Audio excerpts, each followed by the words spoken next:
Did you know that you can watch the Senate live on YouTube? Visit the channel by browsing to youtube.com/@Senate of Virginia. That's youtube.com/@Senate of Virginia.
Senate Committee Room, A305.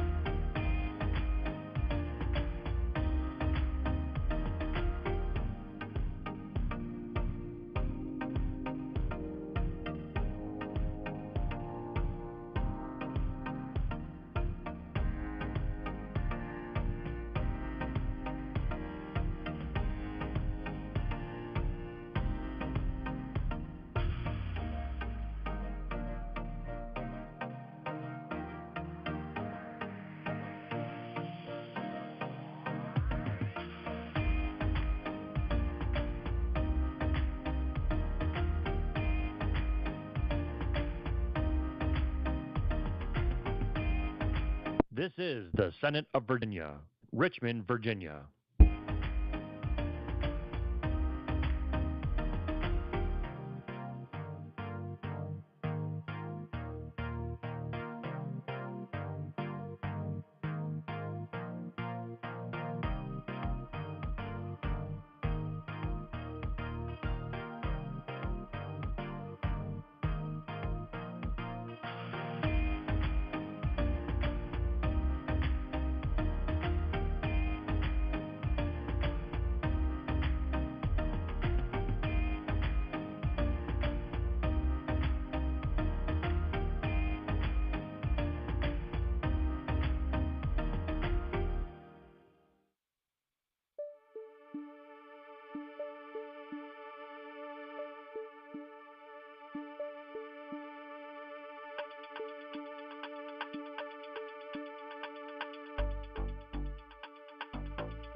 This is the Senate of Virginia, Richmond, Virginia.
Senate Committee Room, A305.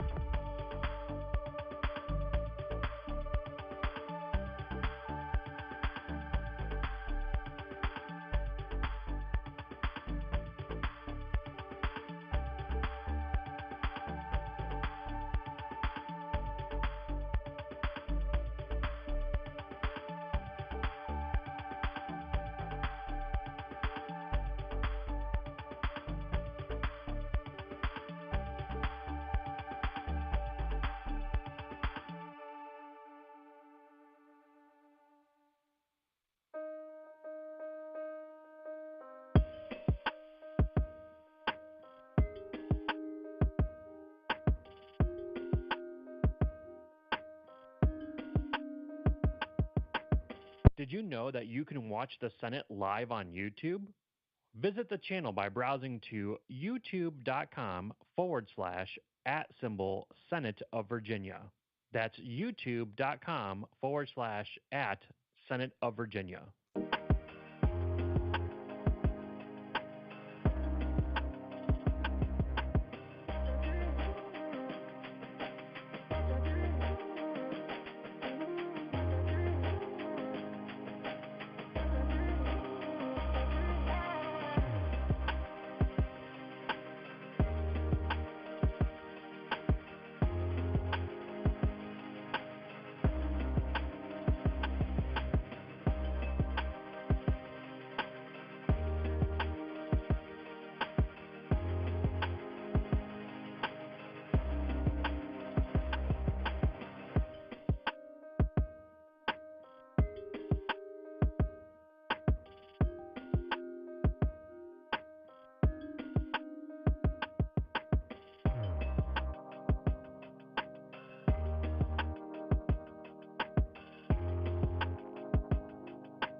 Senate Committee Room, A305.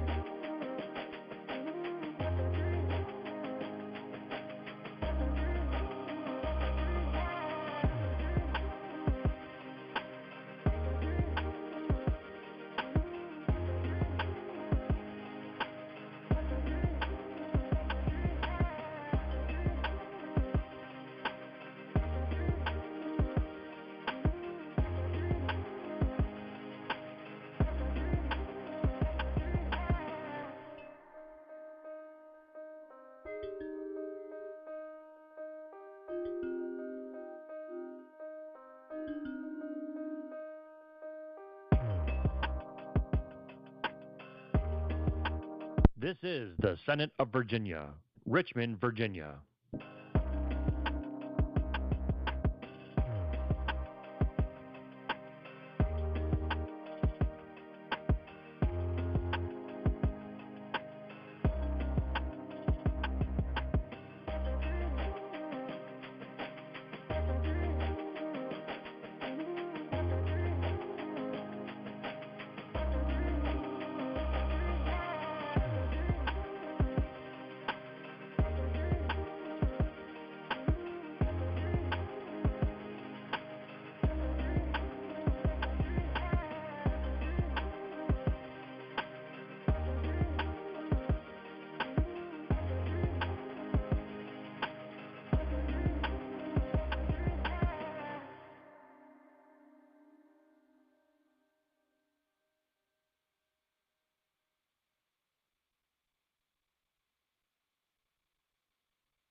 This is the Senate of Virginia, Richmond, Virginia.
Senate Committee Room, A305.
Please take roll.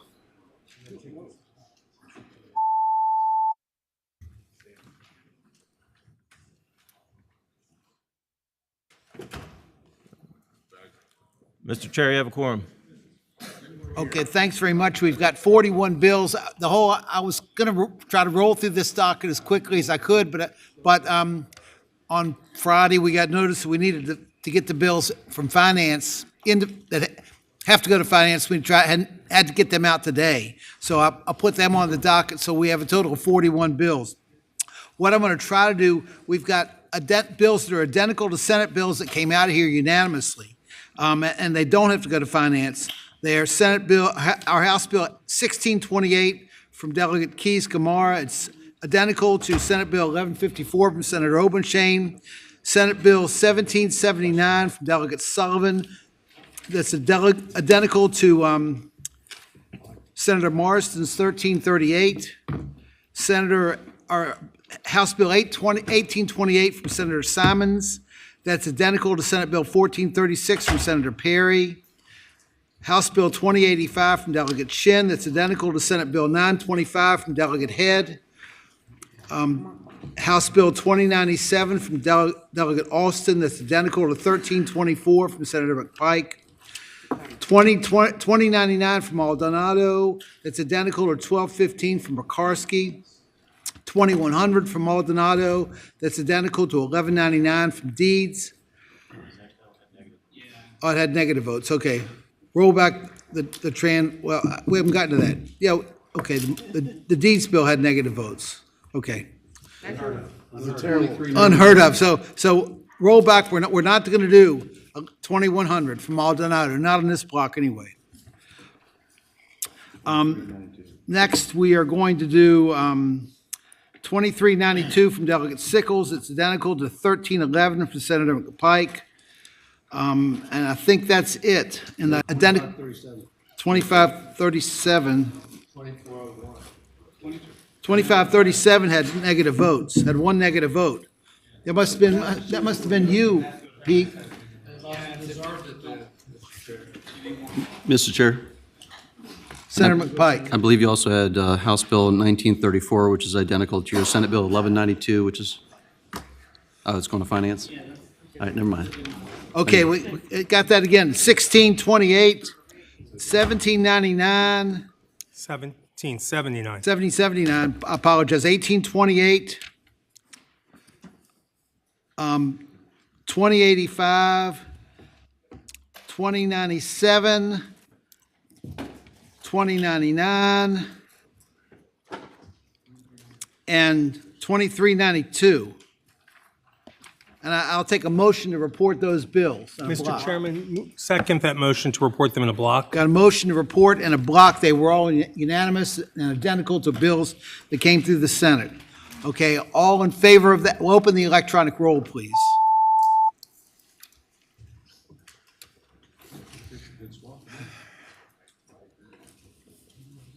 Ayes 15, no zero.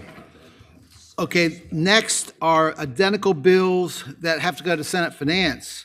Our H. Bill B 1934 from Delegate Levere Bowling is identical to Senate Bill 1192 that I carried, that passed here 15-0 and passed the Senate 40-0. That needs to go to Senate Finance.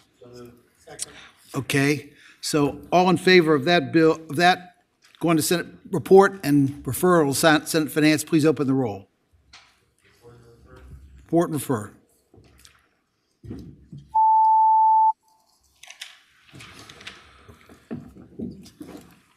Ayes 15, no zero.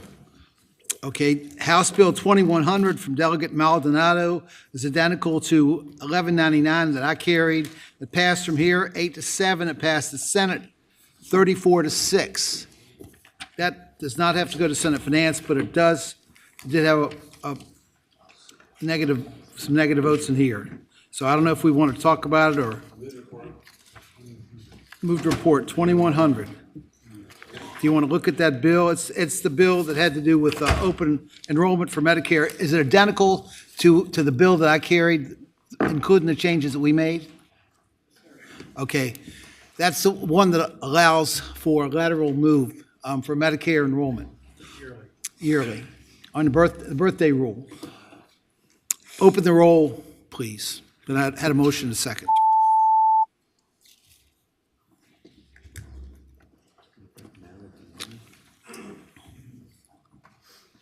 Ayes 10, noes 5. Okay, Delegate 20, House Bill 2266.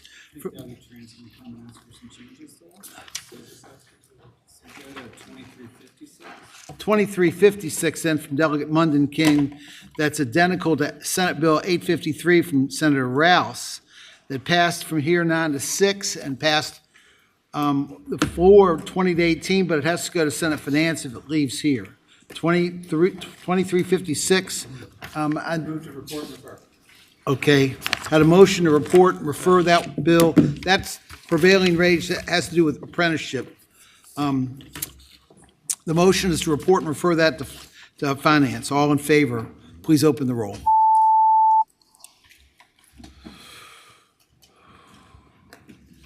Ayes 9, noes 6.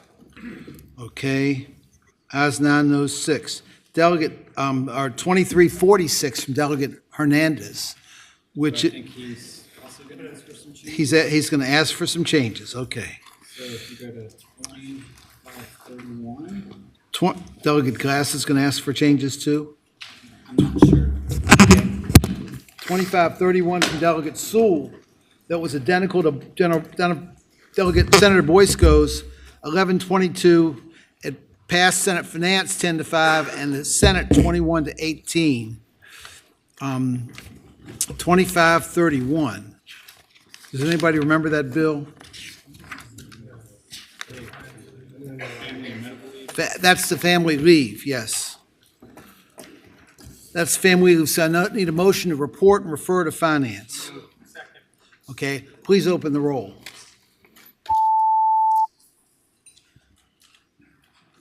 $25.37. Ayes 9, noes 6. Senator Bag is aware.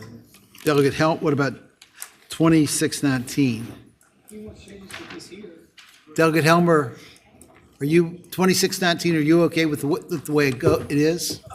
Mr. Chair, working closely with Senator Salim on SB 919, we're just trying to amend them both so they're in the same posture when they leave the body. So there is a couple of amendments in front of you. We're going to introduce those same amendments in the House, and the goal is to Okay, do align we them have both. those amendments?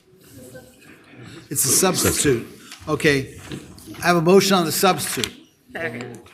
Okay. All in favor of adopting the substitute, say aye. Aye.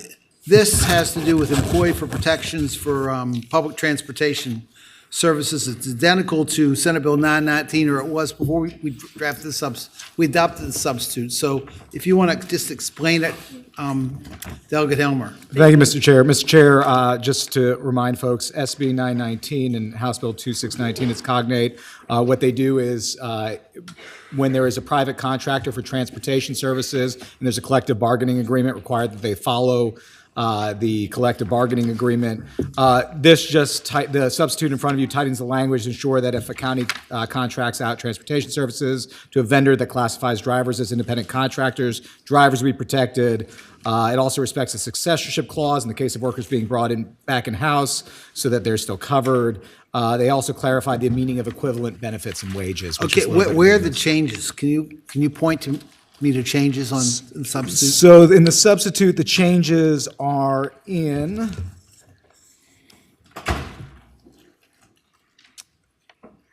33 through 41. And then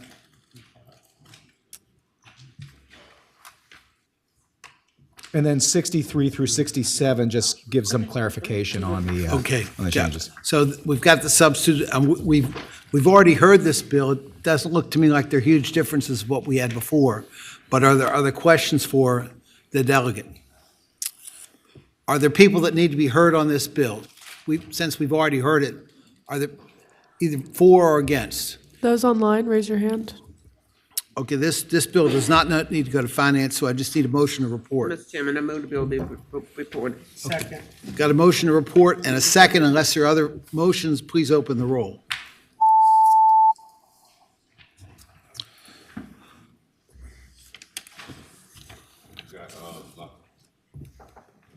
Ayes 906.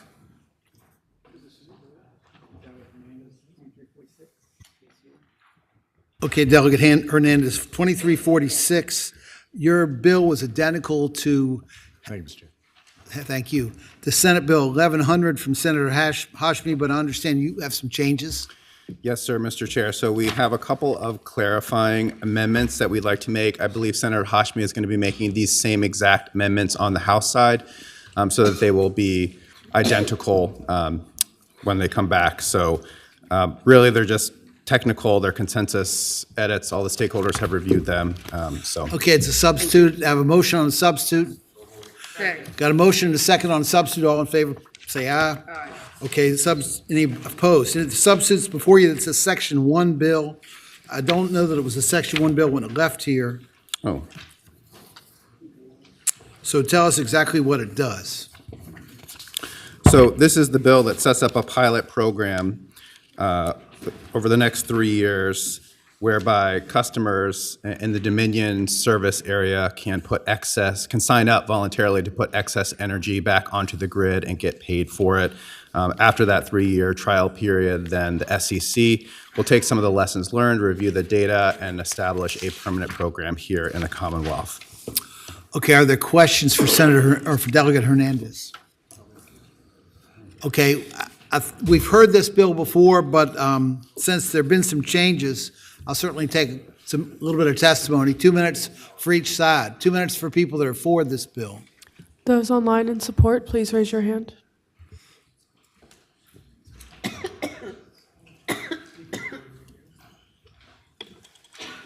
Mr. Chair, members of the committee, Josefa Solomon with the Southern Environmental Law Center. I want to thank the delegate for making these technical changes that just sort of conform to the intent that we had as we were working through the bill. Thank you. Okay, thank you.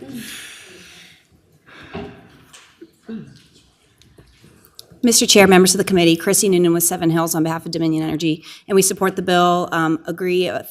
Thank you to the patron for working through the challenges that we brought up, and we do believe these are technical amendments. I'll remind you that Dominion is doing a virtual power plant in Suffolk, Virginia, and this would be a continuation and amplification of that current work. Thank you. Mr. Chairman, members of the committee, Jim Purical from Advanced Energy United. We thank the patron also for his flexibility, and we support this bill. Thank you. Thank you. Next. Mr. Chair, members of the committee, Blair St. Ledger Olson with the Virginia League of Conservation Voters, and we support the bill. Thank you.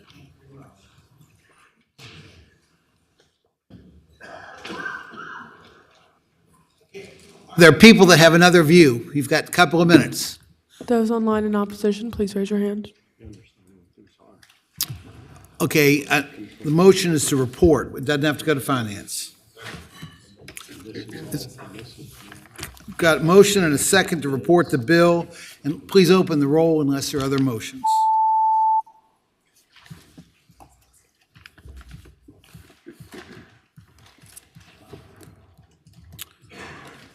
Ayes 906. Ayes 906. Okay, the bill reports. My thanks to the committee. 2266 from Delegate Tran. That's identical to 1058 from Senator Eben. But I think you have amendments. Is that right? Yes, perfect timing. Good afternoon. I do have, and I think it is in the nature of a substitute. We've got a substitute. All in favor, please, motion. Move the substitute. Okay, we got a motion and a second to adopt the substitutes. All in favor, say aye. Aye. Okay, opposed. The substitute's before you. The substitute is makes it a Section 1 bill, and I don't believe it was a Section 1 bill before, was it? Yeah, it was. It was. Okay. Mr. Chairman, in addition to the substitute, we have 2 line amendments that we'd like to make as well, and I'll have counsel read those out. Thank you, Mr. Chair. Delegate Tran. The line amendments are as follows. On line 17, after upgrades, strike over the useful life of and insert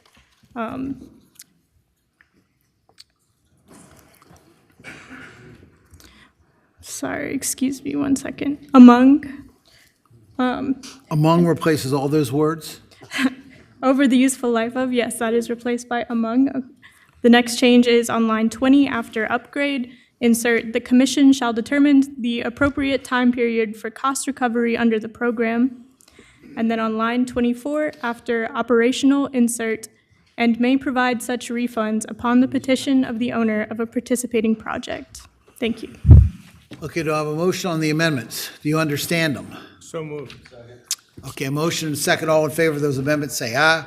Aye. Any opposed? Okay, the bill's been amended. Now tell us exactly what it does, what these amendments do. Yes, sir. So this bill is the cognate of Senate Bill 1058 from Senator Eben. The changes were made in consultation with all of our stakeholders, and we have some piece. This is what it does. So let me back up for a second. As you may recall, what this bill tries to address is the fact that the interconnection costs, if you're the last one in requiring the upgrade to the system, it is super prohibitive, right? It's super expensive. So what it does is that it shares those costs across all the projects that are still online in the system at that point. What we're doing is we're changing kind of the range from which would count as a participating project from 50 kilowatts to 250 kilowatts. What we've learned are some of the smaller projects don't have the interconnection costs, and we don't want to create a new cost for them. And then it goes up to 3 megawatts, which is the net metering. So 250 kilowatts to 3 megawatts, which is the net, kind of the net metering band. We also allow, if a project doesn't want to spread their costs across, over time, is that they can pay the full portion of those interconnection costs. They have that option. And that creates an option for a refund of any of these cost upgrades while the project is not operational, and ask for a report back to the House and Senate Labor and Commerce Committee chairs so that you understand how the project is working. Those are some of the main changes. Bell's got something. Go ahead. Yeah, so Mr. Chairman, I continue to be concerned about this. We killed 2 different bills over the last 2 years relating to interconnection that now Congressman Subramanian is carrying because of the ongoing litigation. We talked about this extensively in our last hearing about how there's currently multiple proceedings currently ongoing at the SCC about interconnection. And now we're legislating right in the middle of ongoing proceedings. And I asked the SCC about Senator Eben's bill, got ambiguous answers last week or 2 weeks ago. The I asked them, answers, as I recall, No, indicated but- there was some kind of rulemaking process undergoing. right, and then I asked them about the bill that passed the House, and I got back by email from the SCC that the bill that passed the House was something they could probably accommodate within their existing rulemaking proceedings and hearings they have scheduled for this fall. Now we got a new sub that quintuples the size of a project that's authorized to participate. It goes from 50 kilowatts to 250 kilowatts in terms of the qualifying project that's allowed to participate. It seems like this keeps morphing to get back to the stuff we've killed before, and it's hard to get feedback from the SCC when it keeps changing. And so I'm trying to understand how this sub interacts with the multiple ongoing SCC proceedings and the bills we've been having problems with, waiting for the SCC to resolve this. And do you have any thoughts about that? Mr. Chairman, I don't. I hope the SEC can help address that. I did engage with the SEC throughout this process, but not in today's specific amendments because, but they, for example, told me that we were okay and addressed their concerns when we said that there's a jurisdictional and non-jurisdictional separate programs and that the cost recuperation comes from those two, that they're separated. But if they're here, they can answer that. I do want to clarify one statement, if I may, Mr. Chairman. When the senator said that this, we're changing it so that 200, projects at 250 kilowatts were not included before, they were. The cutoff before was 50 to 2 megawatts, and what we're doing is shifting the size to 250 to 3 megawatts, which lines up more with other kind of thresholds that we have in place already. So we're not creating, separate ones. Okay, thank you. Is there anybody from the SCC that is familiar with this bill and can talk about what? Special sub. Have you seen the substitute? Okay.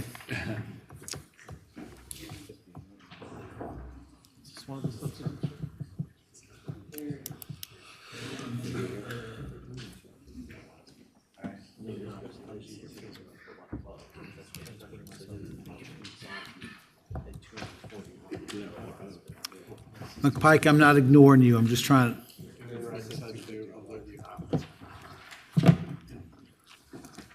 Hi, Mike Szynski, State Corporation Commission staff, and with Fred Oxenhurt, also with What staff. what we're interested in is how this bill interacts with your ongoing rulemaking process and what's going on over at the State Corporation Commission. Right, Mr. Chair, so we did look at the prior version of the bill, and it seemed like it was something that would not kind of run counter to the rulemakings. We have multiple rulemakings and other dockets right now that are looking at these particular costs. They are not really looking at cost-sharing aspects as much as, right now, the applicability of some of the costs. So it still sort of lines up with that. And the ones that are seeing the higher cost impacts are in that range of the 250 kW to, well, and up. Well, when the bill before was 50 kilowatts to 3 megawatts, 2 megawatts. And this is right. 250 kilowatts to 3 megawatts. Right. So again, this is the first time I've seen it, but that does more align with my understanding of the ones that we're seeing those significant cost increases. So this would not have a significant impact on what your process is? I don't believe so. Okay. That's correct, Mr. Chair. Senator Servell, that answer your question? I think that answers one question, and Mr. Chairman, one other question. Okay, Senator Servell. So this is only limited to jurisdictional customers and not, which means basically governmental entities and not non-jurisdictional? It's both, sir. As you can see, it is both jurisdictional and non-jurisdictional costs. So if you see on lines 21 and 22, the costs attributed to jurisdictional participating projects are recovered from those customers. Costs attributed to non-jurisdictional participating projects are recovered from those customers, lines 21 and 22. All right. Okay. Okay, Senator McPike. Thank you, Mr. Chairman. I was just going to clarify, I think the point of both Senator Ebbins' bill and the delegates' bill is to dealing with interconnection fees, primarily at schools and other public facilities, and the current cutoff is essentially that 250 thresholds that is now in the substitute. So the net effect is you get facilities that are getting designed 1 kilowatt less, even though there's greater rooftop capacity, because they're avoiding having a tremendous, hundreds of thousands of dollars of interconnection fee. So I think the delegate's substitute is consistent with our prior discussions and deliberations around this issue. So I know it's always a little confusing when we get a new substitute before us, but I do think that the delegate is targeting exactly what we've previously heard in committee. Okay, are there any other questions for Delegate Tran? Since this was identical to a bill we had before, but it's new because we've got this new substitute. So I'll give a couple of minutes for either side for people that are for or against this bill. Those online in favor of the bill, please raise your hand. Mr. Chair, members of the committee, Josephus Allman with the Southern Environmental Law Center. I want to thank the patron for working with us. We do see these as technical changes that aligns it with the intent of the bill to help avoid these high upfront costs. So we support. Thank you. Okay, thank you, sir. Mr. Chair, members of the committee, Chrissy Noonan on behalf of Dominion Energy. And I would agree that with these changes, the bill impacts the type of customers who could actually benefit from a cost share. Senator McPike is exactly right that below 250 kilowatts, you would not be subject to an interconnection study, and so you're not going to be subject to those potentially higher costs. We also appreciate the commission discretion that's a part of this substitute, and so we would support the bill and thank the patron. Okay, thank you, ma'am. Mr. Chair, members of the committee, Blair St. Ledger Olson with the Virginia League of Conservation Voters. I can't put it any better than Chrissy from Dominion than myself, so we support the bill. Thank you. Mr. Chairman, Bob Shippey with Sierra Club. We support the bill. Thank you. Mr. Chairman, Trieste Lockwood with Chesapeake Solar and Storage Association. We support the bill. Thank you. Thank you, ma'am. Are there others? Are there people that have another view? Those online in opposition, raise your hand. Okay, the bill does not need to go to finance. Move to report substitute. Motion made and seconded to report the bill. Unless there are other motions, please open the roll. As amended.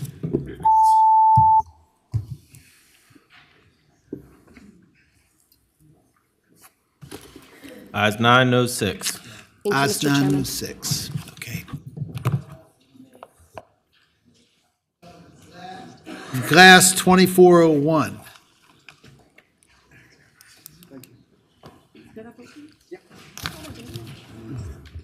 Yes, ma'am. We understand your bill was identical to Senator Williams-Graves' 998, but you want to make changes.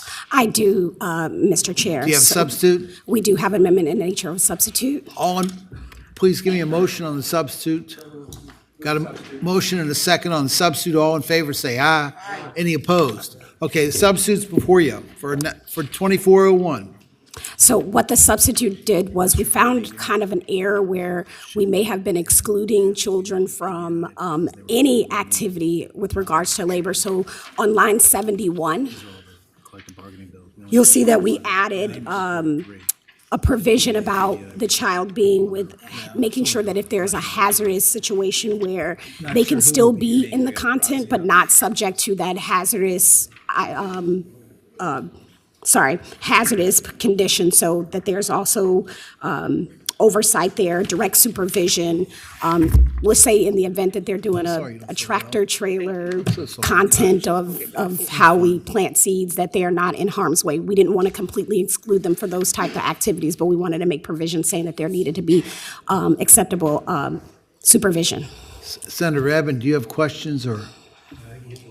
Okay. Well, this is a bill that continued, was in evolution the whole time we had it, from Williams-Graves. Does everybody understand it? Yeah. Anybody want to ask questions? Since we've got a substitute, I'll give 2 minutes for people that are for, 2 that are against. Is anybody care? Okay.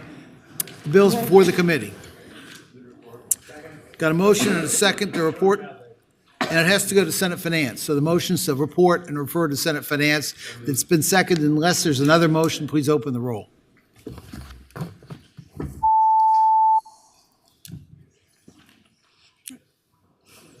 Ayes 15, no zero. Gratitude, Mr. Chair. Delegate Sullivan, you're next with 2537, which was identical to Senator Bagby, but you've 1394, but you've got changes. Thank you, Mr. Chairman. Yes, and this is one of those bills that's been subject of a lot of conversation between stakeholders. Senator Bagby's bill, assuming it's the will of the committees, will be changed to look exactly like the changes I'm going to suggest, because there's broad agreement within the stakeholder group that these changes improve the bill, though they don't change anything in terms of its overall structure. Okay, do I have a motion on the substitute? Got a motion and a second to adopt substitute for 2537. All in favor, say aye. Aye. Any opposed? Okay, the substitute's before you for 2537. Just focus on what the changes are. The changes, for instance, the change at line 284 simply adds a more complete description of what a nameplate capacity for long duration storage. The one at 416 is simply a better wording, we thought, for the policy of the Commonwealth that's described in the bill. In line 463, the parties agreed, again, just a better description of what Dominion's reporting requirements. It doesn't change the dates or anything, but just how and when it would do that. At lines 300 and 308, we're simply making the language match one another more closely. At line 252, this has to do simply with making sure that pre-existing language relating to storage matches what we're doing here in terms of short duration storage. And then at line 457, this simply sets a sort of safety valve down the road as we're talking about long duration storage. If there's a reason the Dominion's not been able to meet these goals, that has a safety valve with the SEC. Senator Bagby's okay with your changes? I love them. You love them. Okay. And if there's no one to speak against the amendments, I'll make a motion. Okay, well, we've had this bill, but not in a substitute form, so 2 minutes on either side. 2 minutes for. 2 minutes against. Senator Bagby. It's got to go to Finance. Oh, you want Patrick Cushing? Yeah, very quickly, Mr. Chairman, members of the committee, Patrick Cushing on behalf of American Clean Power Association. I'm going to leave everybody else behind me, so I'm representing a broad coalition of folks that have worked on these technical amendments. We support them. We've worked with the utilities to make sure that we've incorporated their comments, so we support the bill. So you support the bill? Correct. Thank you. In substitute form. Mr. Chair, Chrissy Noonan on behalf of Dominion Energy. We support the bill, appreciate the patrons' work with us. We're particularly excited or happy about the added discretion for the commission as part of the technology demonstration that's added in the 5th enactment. And long-duration storage could be a really important tool with an increasingly intermittent resource mix. So for those reasons, we support the bill. Okay, thank you very much. Refer to finance. Mr. Chair. Senator D-Staff has a question. I'm sorry. Mr. Chair. Senator Servell. I'm okay with the patron answering this, Mr. Chair. I'm okay with Dominion answering it, Mr. Chair. I'm okay with anyone answering it. So I read an article on this weekend that talked about the 520 megawatts costing APCO roughly $2.5 billion and Dominion roughly $17 billion on this project. And I just wanted to find out either from the patron, Dominion, or the other individual, what will this cost? Ms. Noonan, you want to? Because, Mr. Chair, we do know that the costs are going to be passed on to the ratepayers. You want to address costs? Mr. Chairman. Senator Servell, can you answer the question? Is that what you're at, or you want? Yeah, well, I carried the original bill, and the answer is it depends. And right now, we directed the SEC to go figure out whether this is at all feasible at a reasonable cost. And the SEC is going to have to figure out the cost and whether that's reasonable to ratepayers, and then they'll decide if it's okay or not. So the answer is it depends what the SEC says, I think, is the answer. Mr. Chair, Senator Servell, Senator DeSteph, I would agree. This is an emerging technology. We're seeing that battery costs are going down quickly over time. I think perhaps you might find comfort in the language giving the commission ultimate discretion on the 3,000 megawatt hour target and ultimately on the long duration targets that are contingently effective on commission approval, sort of underscoring the fact that these technologies, an evaluation and a method of support showing that these technologies are viable. If the commission ultimately finds that they're not feasible, the prices are not reasonable and prudent, then the commission has full authority to either do away with the targets, raise them, or lower them as they see fit. And so we have comfort with that discretion in the commission.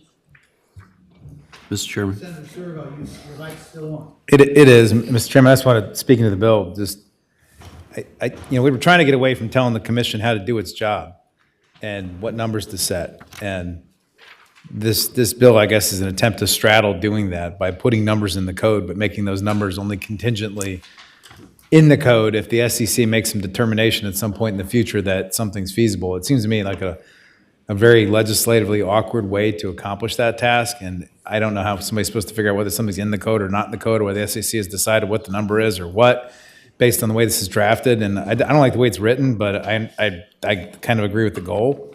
So I just hope in the future when we draft things like this, we don't draft it this way, because I think it's very hard for anybody on the outside to figure out what the law is for the next 2 or 3 years, the way this is structured. Senator McPike, do you have something to add to Senator Servell's diatribe? Thank you, Mr. Chairman. I'm not sure about that last statement, but just speaking to the bill, I would say that, for the audience, we're not talking about lithium. We're typically, for long-term battery storage, we're talking about iron flow, other readily available materials that have a much longer lifespan duration. And so this bill is technology agnostic, and so it's up to the commission to determine sort of the long-term payback and lifespan of those assets, and would move to report. Got motion to report and refer to finance. It's been seconded. Unless there are other motions, please open the roll.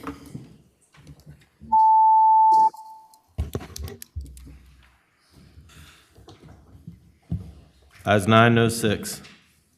Ayes 9, no 6. Now, I'm going to go out of the order that I've got in my head here to let Delegate Hope go because he's got the chair Senate Finance.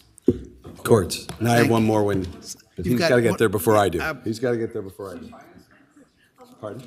You've got a chair courts. I apologize. Thank you, Mr. Chairman. Yeah, We you've do got have a couple- 1641. Is that right? 1641. We do have a couple other courts members, so if you Well, I understand you do. They might have sit a little while, They need to pass some of your bills that actually are on our docket.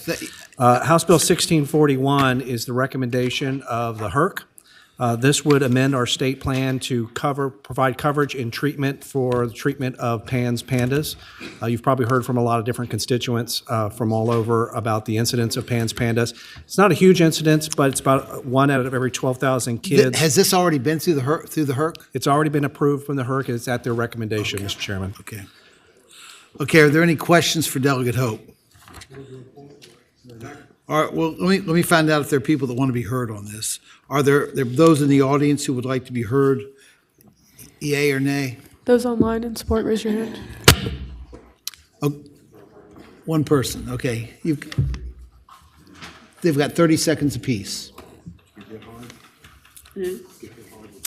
Need to turn your camera on, you have 30 seconds. Angie Gentile, you may begin. Turn on your camera and unmute your microphone.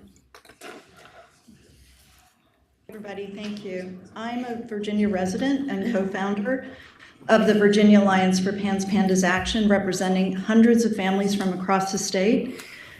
I'm also mother to a young person with PANS. Nothing in life prepares you for an illness as terrifying as this. The utter shock of losing your child to an insurance system that puts profits ahead of health, even when kids' lives are literally at stake, defies belief, but it could happen to you. If you know anyone who could has a cold or strep throat, it can happen. Okay, thank you, ma'am. Next. Sorry. Teresa Champion, you may begin. I'm Teresa Champion with the Virginia Autism Project, and we support this bill. Thank you. Thank you very much. Next. Kristen Nunnally, turn on your camera, you may begin. Hi, I'm Christina Nunnally, and I'm in the PANS Advisory Council member, as well as a co-founder for Virginia Alliance for PANS Action. These are devastating illnesses that rob children of their childhood. My children were robbed of many years, and I just want to say that the Virginia Board of Insurance presented findings of months of robust research to the HERC, and the latest information says it's going to cost an average of less than half per member. Thank you very much. Okay, the motion is to report and re-refer to finance. Do I have that? Unless there's another motion, please open the roll.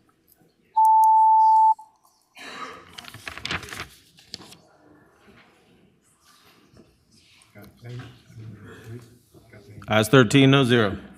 I didn't get either one of us. And count that 15-0. We had We got a sick person up here. Thank you, Mr. Chairman. Okay, thank you. Thank you. Okay, now we are at 1682, I think, Senator, or Delegate Cohen. Is she not here? Okay, we're going to conform this bill to Senate Bill 1269 from Senator Pekarsky that passed out of here 15-0, passed the Senate 40-0. It's got to go to the Finance Committee, so the motion will be to report and refer to Finance. Conform. Move to conform. Okay.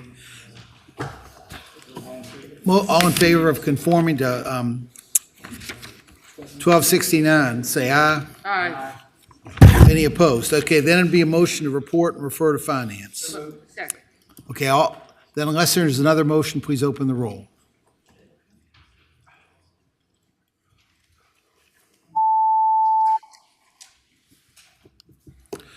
Okay. Hey, I'm sorry. If we can wait a second, the board keeps switching bills. Next, I've got. Hey, the board keeps throwing up the wrong bill, so I got to make sure we got the right bill on that vote. What's your bill number? 1682. All right, if we can just vote one more time to make sure it went through. Okay, 1682. We're going to vote on that one more time. Destroy that last roll.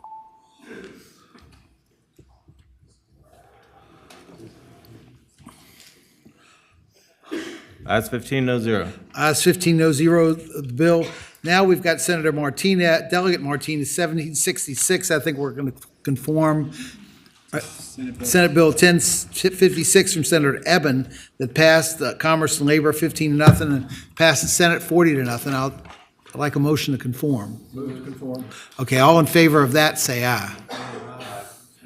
Okay, any opposed? Then I need a motion to report and refer to Finance. Okay, unless there's another motion, please open the roll.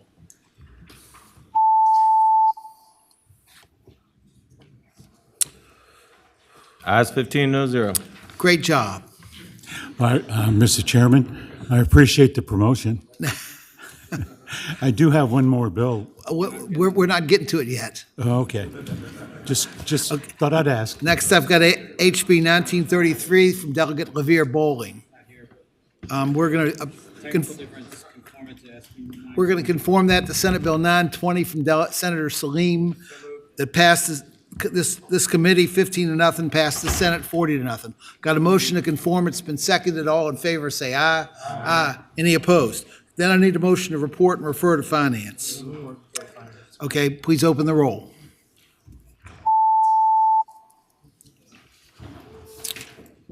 Next one. UD. Ayes 15, no zero. Thank you. Ayes 15, no zero. The next one is, it's the heat illness bill. You might remember this. We were going to conform this to Senate Bill 1103. Well, we're going to conform it to Senate Bill 1103 from Senator Hashmi. It'll have to go to Senate Finance. Her bill was left in Senate Finance. So that means you'll have to be there. I love a good challenge, Mr. Chair. Okay. So do I have a motion to conform that to 1103?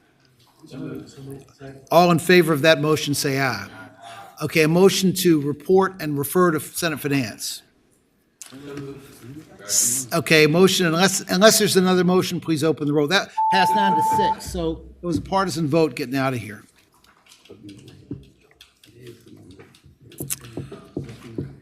Senator, or Ayes 906. okay, the bill's in Senate Finance, and you will need to be there because the bill didn't make it out of Senate Finance. Thank you, Mr. Chair. Appreciate Thank you. Okay, House Bill 2060 from Delegate Krizik. We're going to amend, we're going to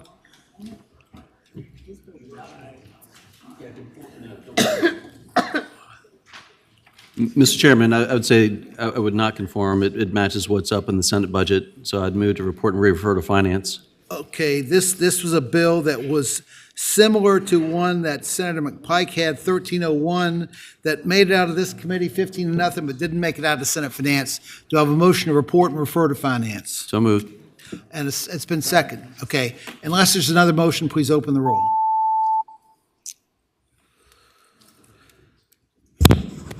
Ayes 15, no zero.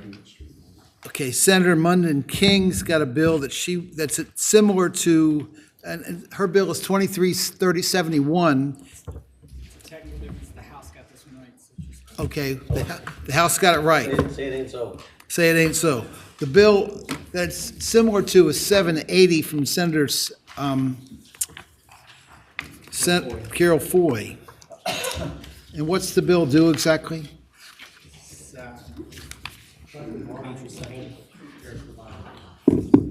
No, we're going to get to that. We're going to get to that. Coverage for contraceptive drugs.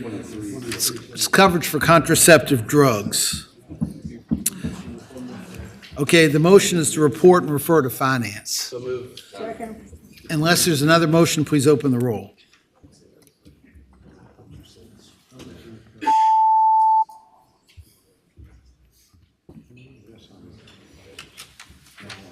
Ayes 906. Ayes 906. Okay, the next three bills are bills, the collective bargaining bills. The approach we took over here was to put all of our bills together. So that's what we're going to do here. We're going to put all these, we're going to put, Yeah, Mr. Chairman, you can't incorporate, we can't incorporate? not House bills, you got to PBI 'em. Okay, we got, okay, well, we're going to put we're going to put terms, we're going to incorporate the language from 2495 and 2089 into 2764. Okay, and then the motion. Mr. Chairman, to make them the same, I think you got a PBI 2089, 2040, 2495, and then conform 2764 to mine. Okay, but that's the same, just what I said. Sort of. I said it a different way. I said it a nicer way. Okay. You want to be mean. Okay. Can do what Serval, conform it to Serval's bill. 2764. So I need a motion on 2495 and 2089 to PBI. Move to PBI and block. Okay, those two bills are both gone. My name. Motion to PBI. That, I know we do. So all in favor of PBI Doing a block. in a block, 2495 and 2089. Okay. Okay, we need a, doing a motion to PBI 2495. So moved. And is there a second? Second. Okay, all in favor of PBI on that bill? So we're gonna do a roll, open the roll, please.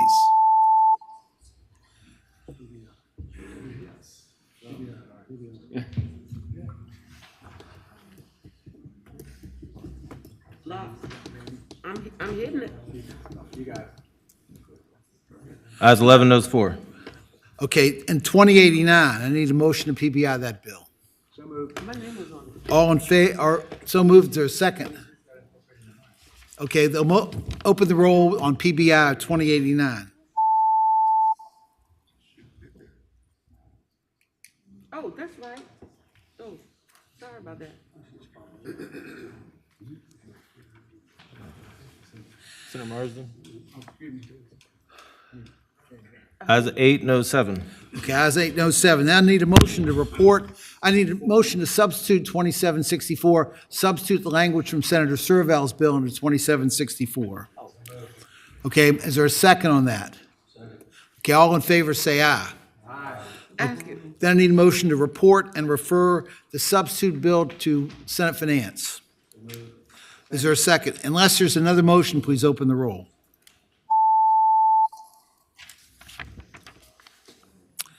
Mr. Chairman. Senator Lucas. Yes, I need to change my vote. Ayes 9, noes 6. I need to change my vote on House Bill 2495. Okay, 2495, it won't change the outcome, but Senator Lucas should be noted as a no on the PBI. That's correct. Okay. The next bill is Delegate Helmer's 1699, which is a, Got me, Hobie? Hobie, you have Senator Lucas on that? Okay. 1699, an insurance bill. $1609, I apologize.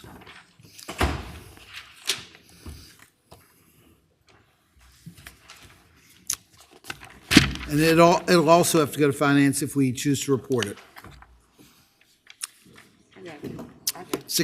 Thank you, Mr. Chair. Mr. Chair, House Bill 1609 simply, it's a little bit different than some of the other health insurance bills that you've seen. Worked really closely with the Chair of HERC on it. What this does is provide guidelines for how we should approach infertility for HERC as we establish the essential health benefits coming up, defines what we think about in terms of infertility, coverage for IVF, et cetera, and encourages HERC to include that as part of the essential health benchmark plan, but provides some ways in which we could decide not to do that as we move forward. With that, Mr. Chair, happy to take any questions from the... Okay, are there questions for Delegate Helmer? This is a Section 1 bill that just asks HERC to look at fertility services, options for physical service, fertility services. Is that's basically all it does, right? That's correct. Okay, are there questions? Are there people here to speak in favor of this bill? 2 minutes. Those online in favor, raise your hand. Excuse me? I don't know. Delegate Serval, Senator Serval wants to know if if the HERC's already looked at this. I remember having a hearing about it. Thank you, Mr. Chair. Mr. Chair, I'd say that about 5 years ago in 2020, we took a look at a slightly separate mechanism for covering components of iatrogenic infertility. What this does is actually take some of the feedback we've gotten over time, put some guardrails around how we should consider it, and allows us to, as we go through the HB process, make sure we're looking at IVF, some of the other components and things like that, while providing us with some guidelines. So it is something that HERC has looked at about a half decade ago, but actually this provides us some different guidelines and approach within the HB process specifically. Getting that old. Okay. There's nobody that wants to speak on this bill. The motion be report and refer. I'm sorry. Come on up.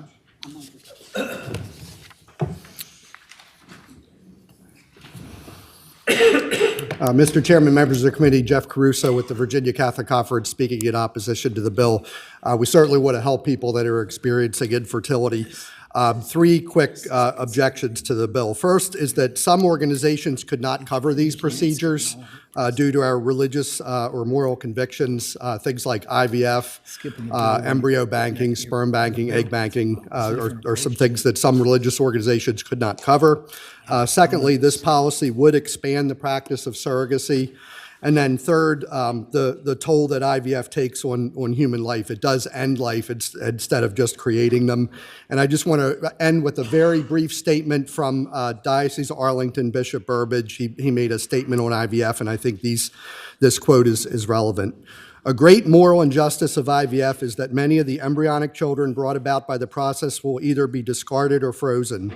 As practiced, IVF both creates life and destroys life. For every one of the more than 12 million children born by means of IVF since 1978, there are many tens of millions more missing brothers and sisters who have been either deliberately destroyed, experimented upon, or frozen in liquid nitrogen and denied their natural right to the fullness of their development. So I'd ask you to oppose the bill. Thank you. Are there others? Okay, the bill has to go to finance. So the motion is to report and refer to finance. And unless there are other motions, please open the roll.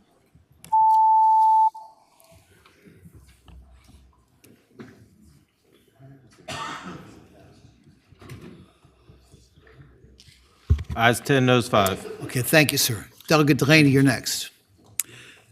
1724. Thank you, Mr. Chair. I know this committee has heard this bill before. This is the Prescription Drug Affordability Board. This is a bill I carried last year, and it passed this committee last year, 10-5. It passed the Senate 25-15. Indeed, same bill. Any changes at all? We might have made a few little technical amendments since the last bill, but really it's the same exact bill that establishes a board to review, the most fastest rising prices of prescription drugs, holds that level of accountability. Manufacturers, pharmaceutical companies would have the opportunity to come to the board, explain the reason why the prices are rising so quickly. If there's a good reason, then the board will do nothing. And if they feel that, there's a need for a price limit on the medication, the board would have the authority to install that. It's a great bill, Delegate. Are there, Senator Marsden? Thank you. Question for Delegate Delaney. Delegate Delaney, my understanding, 11 states have initiated this, and Maryland, I know, has been at it. I think this is the 6th year. Has any state successfully accomplished this and been able to control the price on a drug? So, Mr. Chair, I'll say this is a newer concept that many states, while some have had them in place, they haven't had the funding mechanism in place, so they haven't effectively been functioning for enough time to really be able to point to say, here's exactly how it works in other states. So looking to other states that have passed them to demonstrate particular success, the data just isn't there yet. I will make the point, though, that there have been examples in some of these board hearings where pharmaceutical companies were able to come to the board and explain why the prescriptions cost as much as they did, and they felt that that reason was sufficient and chose to not install the upper price limit. And so, I think that on one hand, I don't know that the data exists yet to really point to, hey, this is working exactly like this in other states. We're operating on what we believe will happen here in Virginia because we're going to, implement this in a unique Virginia way. But I think I'll also take that opportunity just to alleviate some of the concerns that we have heard about the effectiveness, and that they're going to come in and somehow just tinker with the prices and have a negative impact on other aspects of the pharmaceutical industry. And I think I will just take that opportunity to use that example that there have been occasions where prices have been challenged. They made the case for them, and the board made the decision to take no action on the medication. Senator Marsden. Sure. Is there any cost involved in creating this board? Mr. Chair, I would say I don't. This bill has gone. Trying to see if it has a fiscal impact. It has. I think that there's the expectation that it has gone through. Does it need to be referred to finance, Mr. Chair? It'll have to go to finance. Yeah. Because there will be a cost set. in the Yeah, board. there is a fiscal impact that we expect of, looks like $644,000 a year.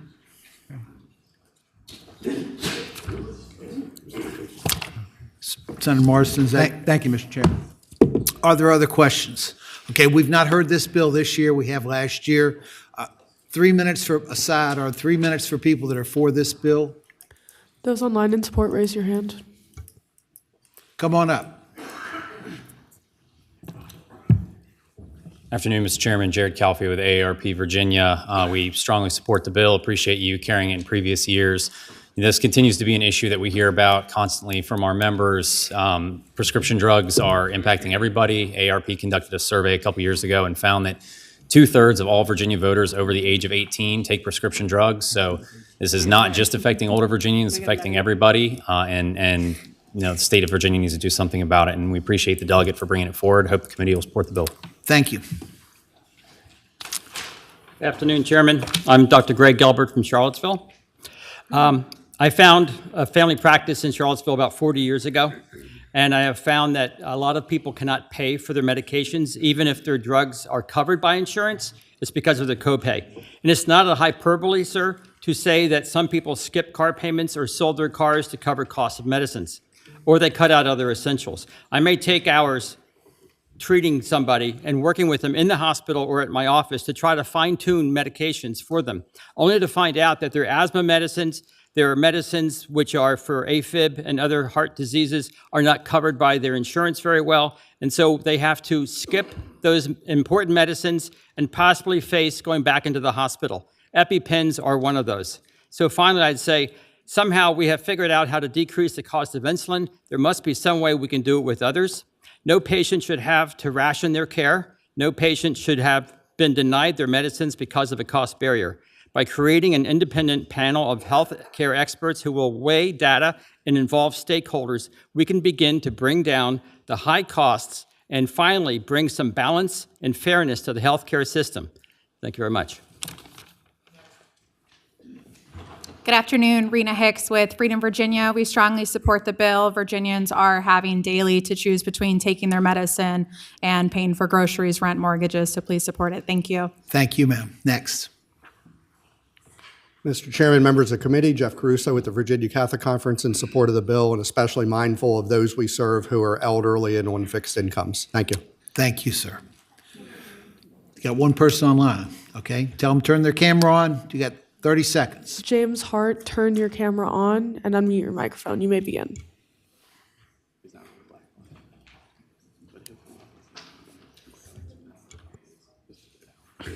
Turn the camera on. Let's go. Go. Okay. I'm just gonna. All right. I took him away. He's Gone. Gone. Okay. Those who are opposed. Good afternoon, Mr. Chair, members of the committee. I'm Chris White with the Vector Corporation. I'm here on behalf of Pharma. I'd make 2 quick points in opposition. First, following along Senator Marsden's line of thought, 8 states have passed similar legislation around this concept. No state has successfully saved a patient at the pharmacy counter. That's a very important point. We've got a track record here that has not been successful. One of the reasons it doesn't work is that there is a lot of players in the supply chain between when a manufacturer makes a product and a patient gets in its hand. This bill won't address any of the other players in the supply chain. We would respectfully ask that you oppose the bill. Thank you. Thank you, sir. Next. Mr. Chairman, members of the committee, Scott Johnson on behalf of the Virginia Biotechnology Association. We oppose the bill. We want to make sure Virginia stays competitive to doing clinical trials, the work you see in Petersburg, Charlottesville, Virginia Tech, and around the state. So thank you. Thank you, sir. Next. Good afternoon, Mr. Chairman and members of the committee. My name is Mike Eaging. I'm with the Rare Access Action Project. As you know, many rare patients travel out of state to centers of excellence for both their care and their therapies. In addition, rare therapies may often be provided by specialty pharmacies because there's not a large number of patients nationwide. And those pharmacies are located out of state because of small numbers of patients. Those pharmacies are also located beyond the purview of a PDAB. And for some rare patients, the costs assigned to their therapies, and this is very important, includes not just the drug, but also services related to their care. I would just reiterate, we urge you to reject this flawed experiment and instead prioritize reforms that lower patient out-of-pocket costs. Recent studies have shown that lower patient out-of-pocket costs actually improve outcomes. Thank you. Okay, thank you, sir. Next. Mr. Chair, members of the committee, my name is James Lee. I'm here on behalf of the Community Oncology Alliance. We represent 70 different community oncology practices across the Commonwealth. We're here today in opposition to the bill. Our primary concern with the bill is the upper payment limit and the effect it may have on the acquisition of medications for our patients within these facilities. The other thing that I would mention to you here is that if the General Assembly were to move forward with a PDAB, we ask that a medical oncologist be considered as part of one of the members. With that, we ask you to please oppose this bill. Thank you. Okay, thank you, sir. Next. Mr. Chairman, members of the committee, Scott Riggleman with Americans for Prosperity. We also oppose the bill. We understand what it's trying to do, and it is a good cause. We feel it's the wrong way to do it because it'll cause market distortion in supply chain and particularly impact rural localities with the availability of these drugs. Thank you. Thank you, sir. Okay, next, I'm sorry. Mr. Chairman, members of the committee, Kristen Burhop with the Virginia Chamber of Commerce, and for what's already been discussed, we oppose the bill. Okay, thank you, ma'am. Got one person online? 3 online. Okay, 30 seconds each. Mr. Gawanter, you may begin. Turn your phone on, light on, camera. Is it not on? It's on. Okay.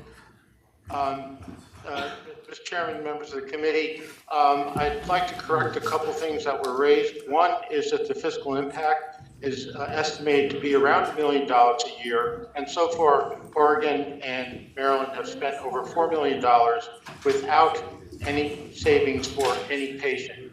And the second point is that the insurers and the PBMs determine what patients pay, not the manufacturers. This bill should be gently laid on the table and wait for some data next year. Okay, thank you, sir. Next. Mr. Hughes, turn your camera on and unmute. You may begin. Good afternoon. My name is Ben Hughes, and I'm an analyst at Health HIV, a national nonprofit based in the DMV. In sum, HB 1724 should establish carve-outs for HIV treatments and other essential medications to prevent disruption in care, following models like Washington State's legislative proviso. Notably, the bill's current fiscal note fails to account for downstream costs and unintended consequences for Virginia's HIV care infrastructure, including the sustainability of safety net providers and medication access programs like aid applicants, contractors, and grantees. Okay, thank you, sir. Next. Rainier Simons, turn your camera on. You may begin. Yes, good afternoon. Rainier Simons, Durham, North Carolina, speaking on behalf of Community Access National Network. This bill does not consider the harm of the payment limit would inflict on the Medicaid program by reducing Medicaid matching dollars and reducing 340B programming funding, which would adversely affect safety net provider sustainability and the AIDS drug assistance program. It'd be more effective to focus resources on investigating PBM reform and looking at oversight for the MCOs of the Medicaid program, as demonstrated by Indiana, who found almost $1 billion in fraud and waste. Thank you. Thank you, sir. Okay. The bill's before Senator Rouse. Your light was on. Thank you, Mr. Chairman. Apologize. I'll make a motion after speaking to the bill. Okay. Thank you for bringing this bill forward. I think this bill will work hand in hand with our state PBM bill that this committee passed, that was voted out unanimously to basically save our local pharmacies and to ensure that administer all pharmacy benefits for Medicaid recipients, including those recipients enrolled in managed care organizations. So I think this bill will certainly help in that aspect of it, ensuring that those folks can get their drugs at an affordable price, having the board oversee that. And so with that, I move that Finance. we report and refer to finance. Is there a second on that motion? Got a second and a third. Unless there are other motions, please open the roll.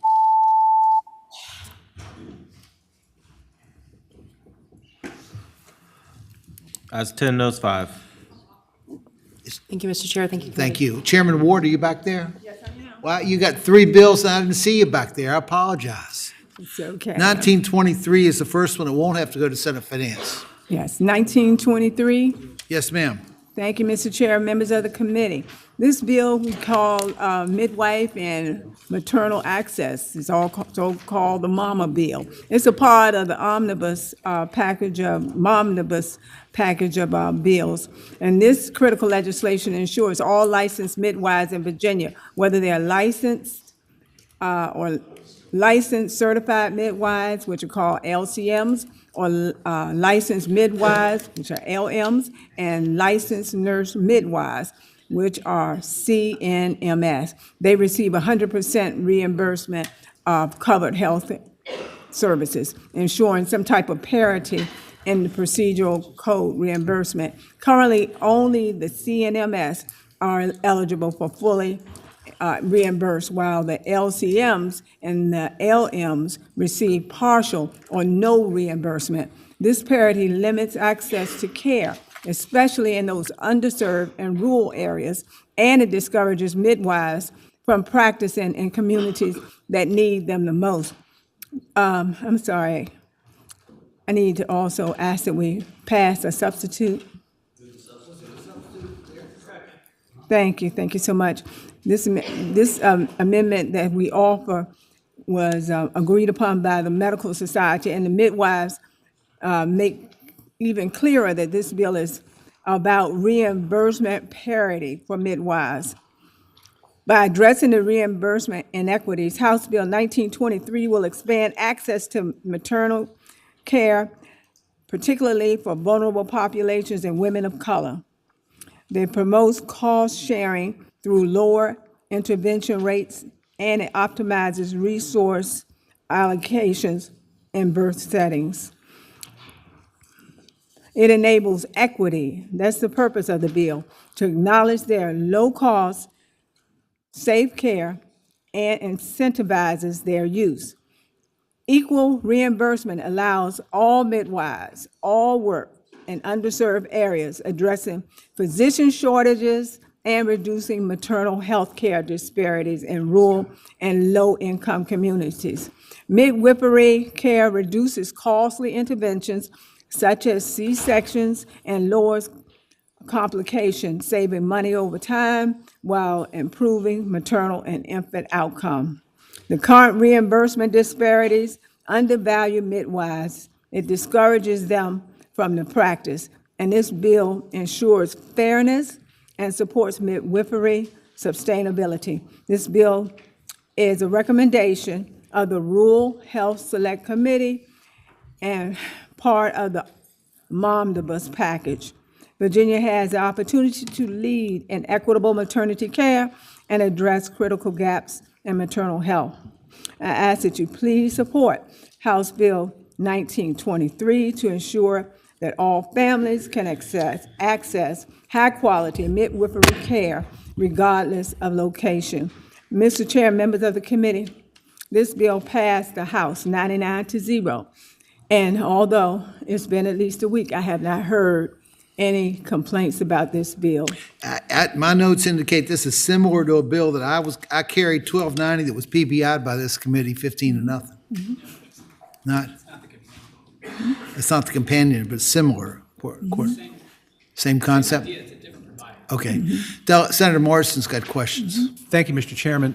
My only hesitation here, Delegate Ward, is that it just has occurred to me while sitting here that doctors have significant more overhead to cover in their reimbursements. They have, assistants that deal with healthcare, nurses, what have you, that a midwife's overhead might be considerably less. And would this be putting doctors at a competitive disadvantage and sort of overpaying midwives because they don't have the overhead? Maybe they do. I just don't know.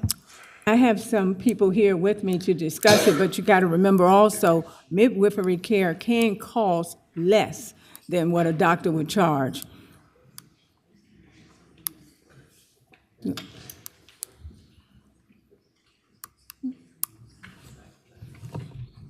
You have somebody that can answer Senator Morrison's question?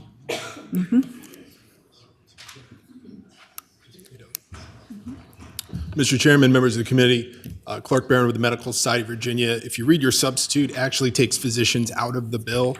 That was obviously our concern with your similar bill, Senator Deeds, from about a week ago. So this bill now with the substitute, and paraphrase me if I'm wrong, now says that licensed certified midwives should be reimbursed the same as certified nurse midwives, and physicians are now excluded from it, and thus the medical society has no opposition. So that's the primary difference between the bill and is introduced in the substitute. Mr. Chairman. Senator Morrison, does that answer your question? Yes, sir, it does. Senator McPike, then Senator Eben. Sorry, I guess for technical clarification, lines 60 through 61 of the substitute say, be paid in the same amount under the subscription contract for a licensed physician performing such service in the area served. That's That's one of the technical change, Can we Senator, that Tom clarify was from telling me. council or others? Mr. Chair, Senator McPike, Madam Chair, in drafting this, there were a few places where we didn't fix the physician to certified midwife. That was Madam Chair's intent. It's just sometimes we make drafting errors. Well, Tom, would that whole sentence need to be struck, or that whole section need to be struck, or just that? So, or just that change? On lines 32 to 33, you could either strike the line or change licensed physician to certified nurse midwife. The same amendment on line 62, and then lines 59 through 61 should mirror lines 26 through 31. Okay, well, let's make those changes in concept. Senator McPike moves those amendments. Mr. Chairman, so maybe council can clarify, who are we benchmarking off to? The prior speaker said we're going to benchmark it not off of physicians, but somebody else. Can council clarify what the bill and the substitute before us is intending, so we're all on the same page? Mr. Chair, Senator McPike, Madam Chair, yes, with the substitute and those changes, it would be the reimbursement for a service provided by a licensed certified midwife or licensed midwife shall be in the same amount as the reimbursement paid under the policy to a certified nurse midwife. So the CNM is the benchmark. Okay, do I have that motion and a second on make those changes? Second. Okay, all in favor of that, say aye. Aye. Any opposed? Okay, so now that puts the bill in better shape. Senator Eben, do you have questions? Okay, that was okay, are there those people that want to, are there other questions of the committee? Are there those people that want to speak in favor? We've not seen this bill, so 3 and 3. Those people that want to speak in favor of this bill, come forward. Those online in favor, raise your hand, please. We haven't seen it. No. Good afternoon, Chairman and members of the committee. I'm Karen Kelly here on behalf of Virginia ACNM. I am here to tell you, I know you already know about the maternal health crisis we're facing. No matter whose statistics you look at, Virginia does not have enough maternal health care providers. And while patients wait sometimes 6 to 8 weeks just to be seen, community midwives have been stepping in, picking up that overflow, often at a financial loss. To clarify, this bill is a technical change, not a substance change. The systems and rules for reimbursing midwives in our state already exist. This is not a new type of service. We're not asking for new types of coverage, just coverage for the appropriate application for all midwives licensed in Virginia. Right now, certified nurse midwives are federally mandated to be reimbursed at 100% of the physician fee schedule under Medicare, and we see this reflected in our state legislation for Medicaid, which most private insurers use to inform reimbursement percentages. And even at that rate, it is barely enough to keep practices sustainable. But other midwives providing the same essential maternity care, billing for the same codes, and serving the same patients are reimbursed at only 75% or not at all currently. Let me put this in perspective. A practice that employs every type of midwife licensed in Virginia to care for patients throughout pregnancy, attending 10 prenatal visits, at least, the birth, multiple postpartum visits, could be reimbursed 25% less or not at all, depending on which midwife ultimately happens to be on call the day of the birth, because that's when the billing is implicated for. When you break down the total cost of running a practice, which does include paying staff, maintaining malpractice insurance, providing hiring and billing, for licensed certified midwives at 25% less or not at all who hold the same certifications as a certified nurse midwife without guaranteed reimbursement. Who's going to hire them? How do we maintain rural hospitals in keeping them in business? They're closing their labor and delivery units because reimbursement is not enough to support the workforce of midwives and physicians. Patients and families suffer when services are unavailable and they cannot use the insurance benefits that they're paying for. And yet midwives continue to do this work because we know what happens when patients cannot get timely care. There is already a gap right now in Virginia, and midwives have been filling these gaps, reaching out to fix preventable complications, answering the calls, seeing patients, providing care, even though the reimbursement is not guaranteed. Midwives cannot continue to operate under a system that refuses to pay them appropriately for the essential care they provide.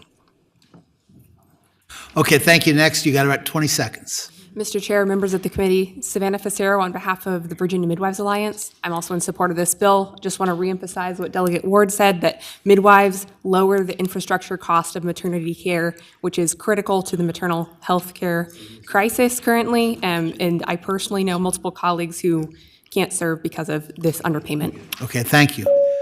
Carker, is the Medical Society in favor of this? The Medical Society appreciates the chairwoman for making the substitute on our bill and appreciates working with the Midwives Association. Okay, thank you very much.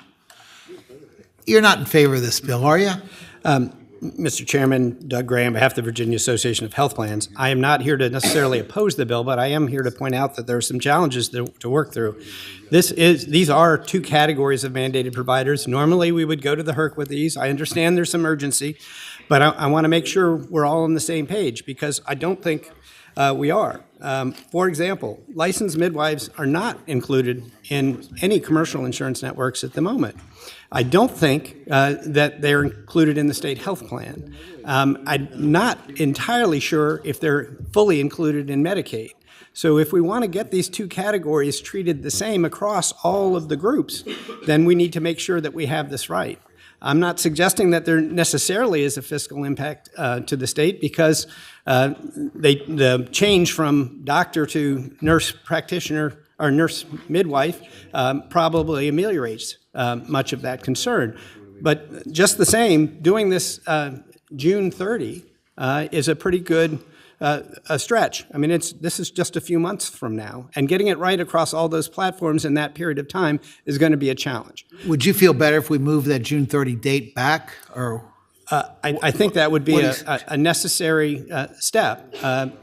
Moving it back to January 1 would make give people time to work out these details and make sure they get them right. I also want you to understand that credentialing for a plan may include having insurance, for example. I don't know what the status of insurance is for each of the categories. I know what it is for physicians and licensed nurse midwives. I don't know what it is for the other two categories. And frankly, that's something we have to work out. Home births are different than facility births. And these groups, one of the two groups specializes in home births. So for example, most of us pay a bundled fee, including the facility cost, when we're paying for a birth. In a home birth situation, I'm pretty sure that the facility fee would not be part of that, and it would need to be recalculated. It doesn't mean we wouldn't follow the recommendation or the requirement of the statute that it be at the same level for the service that's provided by the licensed nurse midwife. So my point is, there are some challenges to work out here, and just make sure that we've got it right. And when you skip the step of the HERC, what you do is put it all on fast forward. And it's a challenge just to get it right before implementation. So those are my comments on the bill and trying to make it work. Thank you. Thank you. Delegate Ward, do you want to wrap it up? I will wrap it up. I just want to say, number one, this is the first time I heard all that. It would have been nice to have heard it in the House and had a chance to work on it if that was necessary. But what I kept hearing him say also is that he wasn't sure. He wasn't sure. He wasn't sure. So what we have before us is a bill to help women, all women, but particularly those of color. And we can't wait. It has already gone through appropriations. We've taken it through that process already also. So I'm just asking if you would help these women by voting yes on House Bill 1923. Senator Lucas. Yes, thank you, Mr. Chairman. Mr. Chairman, this question is of Chairman Ward. I'm carrying a part of the omnibus package, and I understand that this is to help facilitate what we're trying to do in terms of maternal health and maternal outcomes. If this bill does not pass, what would be the adverse effect on moving that entire piece of legislation forward? Okay, number one, you see that it's recommended by the rural parts of our state. They have the most difficult time finding anyone to help with maternal health. So right there, just with the rural portions of the state, it's going to really hurt them and the rest of us, the entire state. What we're trying to do is make sure that every woman, regardless of your color, black, white, brown, whatever, that you have a healthy, safe delivery. And that is what this bill does. Mr. Chairman, further question? Senator Lucas. Yes, this question is of the Chairman Ward. With the understanding that this is to help facilitate better outcomes, maternal health outcomes, I'm just curious as to why you didn't get some of these same questions or reactions in the House of Delegates when the bill was coming through. I'm sure you can't answer that question, but I have absolutely no answer why no one showed up to speak in the House. Senator Pike. Thank you, Mr. Chairman. So this still has to go to finance, correct? No, it will not go to finance. Okay. So, Mr. Chairman, I would ask the patron if it's okay, if you think it would be a friendly amendment to include the delayed enactment to January 1 of 2026, that the way there is appropriate time for adjustment.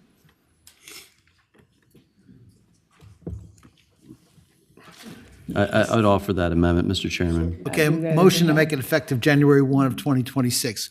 But it's been seconded. All in favor of that amendment, say aye. Aye. no. Okay, we've A lot got, of people die between them. got one no. Okay. No. Just gave you the answer. Motion to report the bill with a substitute that's been amended. Unless there's another motion, please open the roll.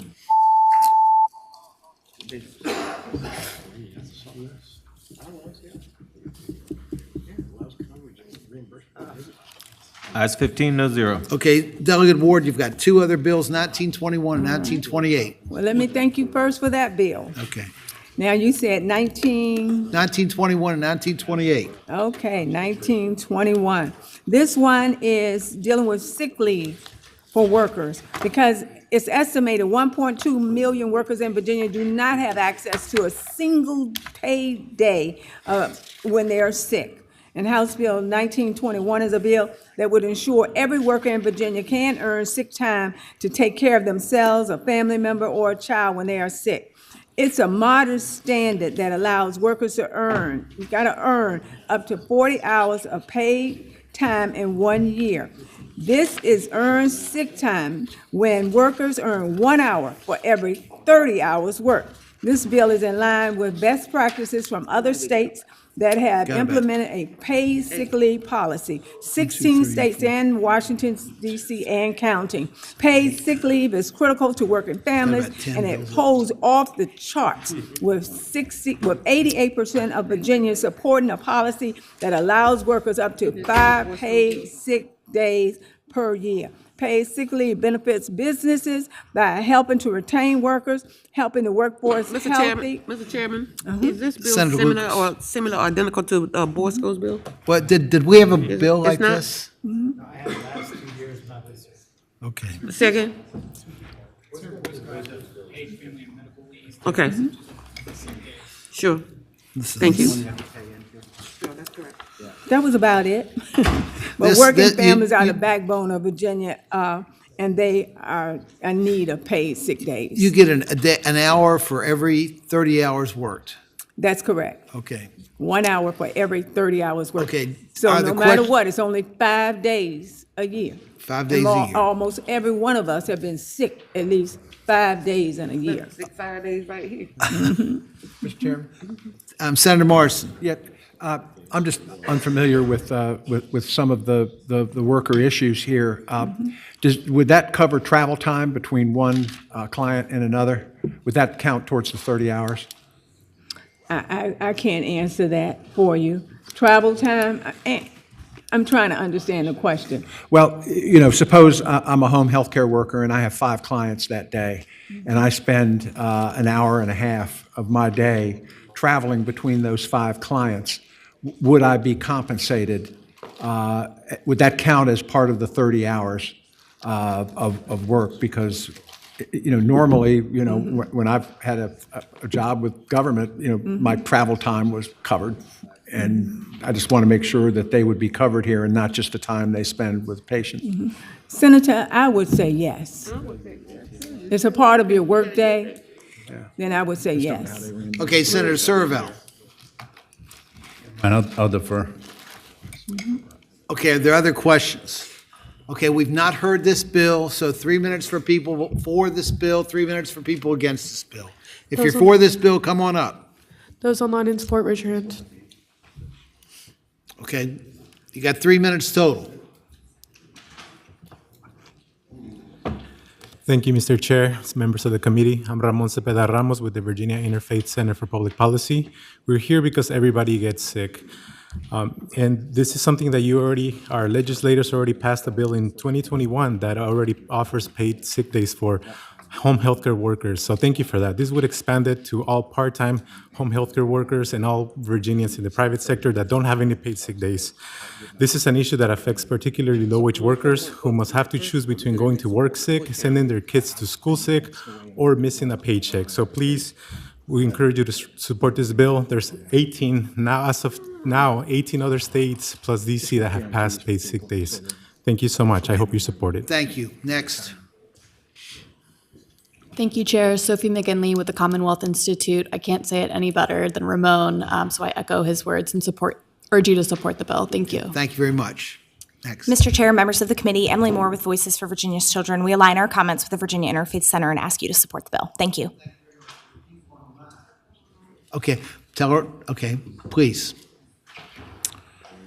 James Hart, you may begin. Jimmy Hart, Richmond resident. This is a bare minimum bill. If you care about workers, you're going to vote for it. Pick a side. I'm sure some people will come and speak in opposition to it, so maybe some business owners that are looking to protect their profits because they don't want to give their employees sick leave. Pick a side, please. That's good. Okay, thank you very much. Now, are there others? Okay, are people that have another view? You got 3 minutes. Those in opposition, raise your hand, please. Come on up. Good afternoon, Mr. Chair, Matt, and members of the committee. Michelle Satterlin on behalf of American Airlines. I want to be clear that we don't oppose paid leave, any type of paid leave, whether it's bereavement, and for a variety of individuals. What we are concerned with is there is not an exemption in the bill for employers covered under the Railway Labor Act. That exemption is important for multi-jurisdictional employers such as airlines. Without that, our collective bargaining agreements, which we have well over 100 with 15 different unions, can be impacted by a myriad of state laws. So we ask for an exemption that would include air carriers. Thank you. Thank you very much. And your exemption, I guess, would basically be for anybody already covered by a collective bargaining agreement, not just air carriers, but others as well. Mr. Chair, an exemption for any employer under the Railway Labor Act carries commercial air carriers and railways. Okay, thank you, ma'am. Next, I'm sorry. Mr. Chairman, members of the committee, Kristen Burhop from the Virginia Chamber of Commerce. We're opposed to this legislation for a few reasons. First is the costs it would impose on employers across the Commonwealth, especially small businesses. These costs would include not just higher payroll costs for employers, but also costs associated with the bill's mandatory record keeping. We also are concerned with the creation of a private right of action against employers for merely alleged violations is also concerning. Litigation is costly for businesses, even when the business is vindicated in court. In short, this legislation would increase the cost of doing business in the Commonwealth for all employers in all industries. This disadvantages all Virginians and will result in higher costs for businesses and consumers alike. Thank you. Thank you, ma'am. Next. Mr. Chairman, members of the committee, Jody Roth on behalf of Virginia Retail Federation. We'd like to echo the comments of the chamber, and we also oppose this bill. Thank you. Thank you very much. Next. Mr. Chair, members of the committee, Tommy Herbert with the Virginia Restaurant, Lodging, and Travel Association. On behalf of our members, we simply believe that this should be between employees and employers. We also oppose the bill. Thank you. Okay, thank you very much. Are there those online? There are not. Okay, the bill is before, Senator Delegate Ward, is there anything you want to Mr. Chairman. close it with? I'm sorry, Senator DeSteph, I apologize. Senator DeSteph had he was lit up early on. I apologize. Mr. Chairman, Delegate Ward, I had just one question. So with my employees, we originally did 2 weeks vacation, 1 week sick time. I had employees say, hey, we don't want to do it that way because some of my employees never get sick. So what we did is just increased it to like, I think it's 20 days paid time off. And they can use it however they want. But under something like this, we would have to restructure and go back to what we had before, which was paying for paid time, vacation time, and then go back to giving them 40-hour sick time, where today, if they don't get sick, they benefit hugely. They get 20 days off. So how would this work in your bill, since there's no exemption for that? Well, I'm sure that you could work it out with your employees. Because what I'm looking at are just the people who get not 20 days or 20 hours or whatever, but who get nothing, absolutely nothing. Those are the ones that I'm thinking about in this bill. But anyone who's already giving that, I'm sure that in some way that could be worked out. But you understand what I'm saying? I'm looking for those people who have never had a day off paid. Yes, ma'am. Mr. Senator Chair, DeSteph has another Ward, question. I understand that completely, but I read your bill, and the way the bill is structured, unless we have another one, Tom.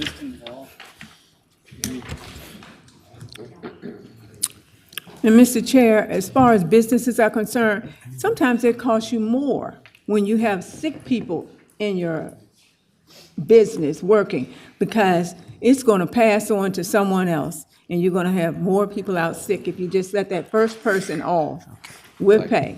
You Yes, could ma'am. probably save money. Senator DeSteph, are you done with your questions? Mr. Chair, I'm fine, thank you. Chairman, I have one question. Senator Survell's got a question. I just had one question. So, Delegate, with regard to workers who are paid with tips, if you're waiting tables, those workers get a reduced hourly wage. Am I reading this correctly, that if you're a tipped worker and you take sick leave, your sick leave is paid at the minimum wage and not the tipped minimum wage? Because, you're not earning your tips, right? So, Right. is that how it I've got works? someone assisting me. Can I phone a friend quickly?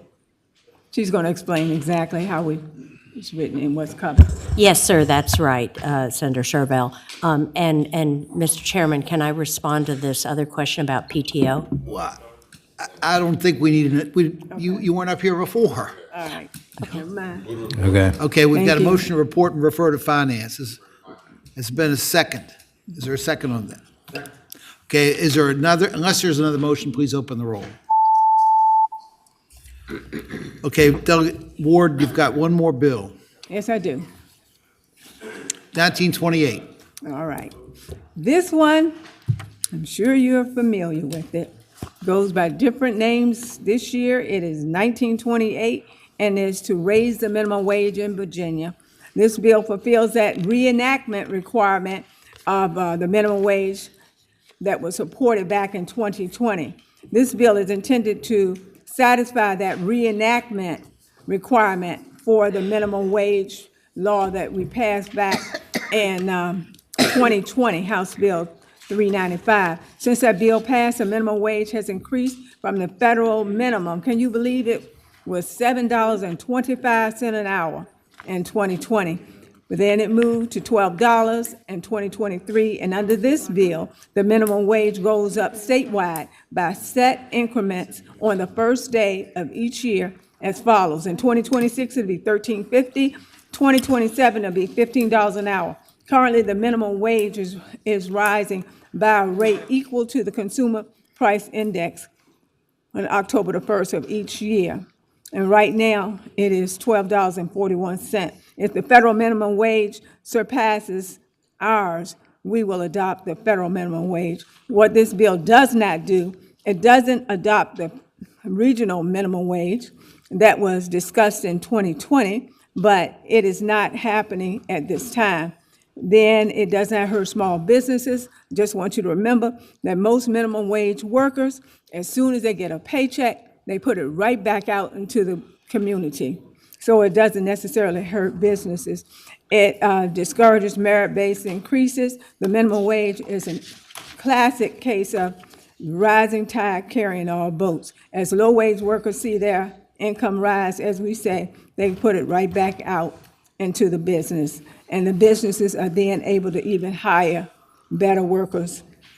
And it does not kill jobs, because Forbes reported in May of 2023 on that study that shows states who have increased their wages above the minimum wage, the federal minimum wage law, that these employment rates, their employment rates among only one group, high school workers. However, they also saw students working fewer hours and focusing more on studying, which led to higher high school graduation rates. That's just some of the information. If you have any questions about the minimum wage. I think we understand the bill. Are there questions for Delegate Ward? 3 minutes for people that are for, and 3 minutes for people that are against. If you're for the bill, come forward. Those online in support, raise your hand. Thank you, Mr. Chair. Sophie McKinley with the Commonwealth Institute. As legislators, you understand the challenges of supporting a family. With per diem this year, you're earning $28,665 for your essential work during this short session. And only 10% of legislators said that that was enough. But imagine supporting your family on significantly less while working full-time year-round. Today's minimum wage workers in Virginia working 30 hours weekly earn just $19,359 annually. Even with the gradual increases proposed in House Bill 1928, by 2027, a minimum wage worker would earn $23,400, still less than what senators earn during session. Let's be clear about what we're discussing. In 2027, when this bill would be fully implemented, you would still earn more during your short session than a Virginian working full-time for an entire year at minimum wage. Each year we delay is another year working families struggle to make ends meet. The choice before you is simple. Continue a system where full-time workers live in poverty, or put Virginia on a path to a living wage. I urge you to support House Bill 1928. Thank you. Very much. Next. Mr. Chair, Tom Torcio with the Virginia Catholic Conference. We support the bill for the reasons already stated. Thank you. Okay. Thank you very much, sir. Mr. Chair, members of the committee, Ramon Cepeda Ramos with the Virginia Interfaith Center for Public Policy. Last year, over 400 religious leaders and judicatory leaders sent a letter to the governor urging him to sign the minimum wage law. There's strong support in the faith community for raising the minimum wage. Thank you. Thank you, sir. Next. Mr. Chair, members of the committee, Christian Martinez, CASA, and we support the bill. Thank you. Thank you very much. Mr. Chairman, members of the committee, Emily Moore with Voices for Virginia's Children. We also support the bill. Thank you. Thank you very much. One person online. James Hart, you may begin. Hi, Richmond resident. I don't know how people can sleep at night fighting so hard for corporate profits. Vote for the bill. It's obvious. Everyone knows why we should. Okay, thank you very much. Are there people that have another view? Those opposed, raise your hand. Come on up. Join the party. Good afternoon, Mr. Chairman, members of the committee. Ethan Betterton, Virginia Chamber of Commerce. 3 reasons I ask you to oppose this bill. First, the negative impact on our economic competitiveness. Virginia already has one of the highest minimum wages among our neighboring and competitor states. Only Maryland at $15 an hour is higher, and we are already the only state in that group that indexes the minimum wage to inflation. What that means is that every year Virginia's minimum wage will continue to increase with or without this bill, and every year, unless other states raise their minimum wages, our minimum wage will be higher than those states. It is a competitiveness issue, plain and simple. Second, increased labor costs to small businesses can be especially devastating. When labor costs increase, businesses face tough decisions such as reducing hours, limiting expansion, or increasing prices, all of which can stifle economic growth and opportunity. Third, higher minimum wages make it much more difficult for businesses to hire unskilled entry-level employees. Everyone in this room, including myself, was at one time such an individual that a business took a risk on and hired. Keeping young, unskilled workers out of the labor force leads to lower career and earnings trajectories over their lifetimes. And for those reasons, we'd ask you to oppose the bill. Okay, you're the lucky man. Paul's at Senator Evans got a question for you. Yeah, I just wanted to ask the witness, do you think that, weren't we just named #1 state for business again?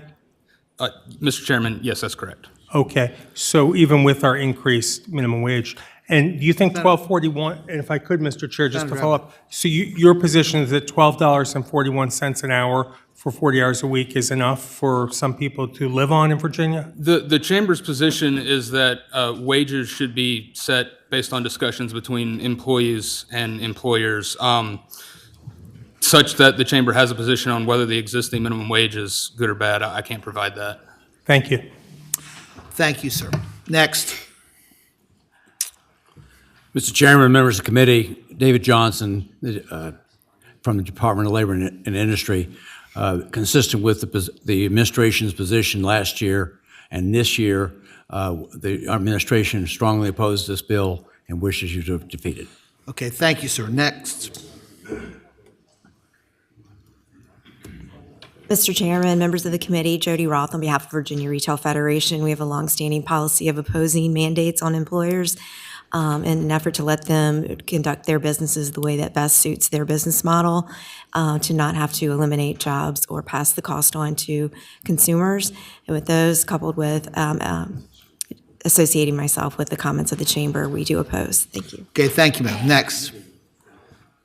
Mr. Chairman, Brad Copenhaver on behalf of Virginia Agribusiness Council. For the reasons you've already heard, we also oppose the bill. Okay, thank you. Yes. Next. Mr. Chairman, Kyle Shreve on behalf of the Virginia Farm Bureau Federation and the Virginia Forestry Association. We also oppose the bill. Okay, thank you very much. Next. Mr. Chairman, members of the committee, Tommy Herbert, Virginia Restaurant Lodging and Travel Association. We associate ourselves with the previous comments. Thank you. Okay, thank you, sir. Next. Anybody online? Nobody online. Okay, is there a motion to report and refer to finance? Okay, unless there's another motion, open the roll, please.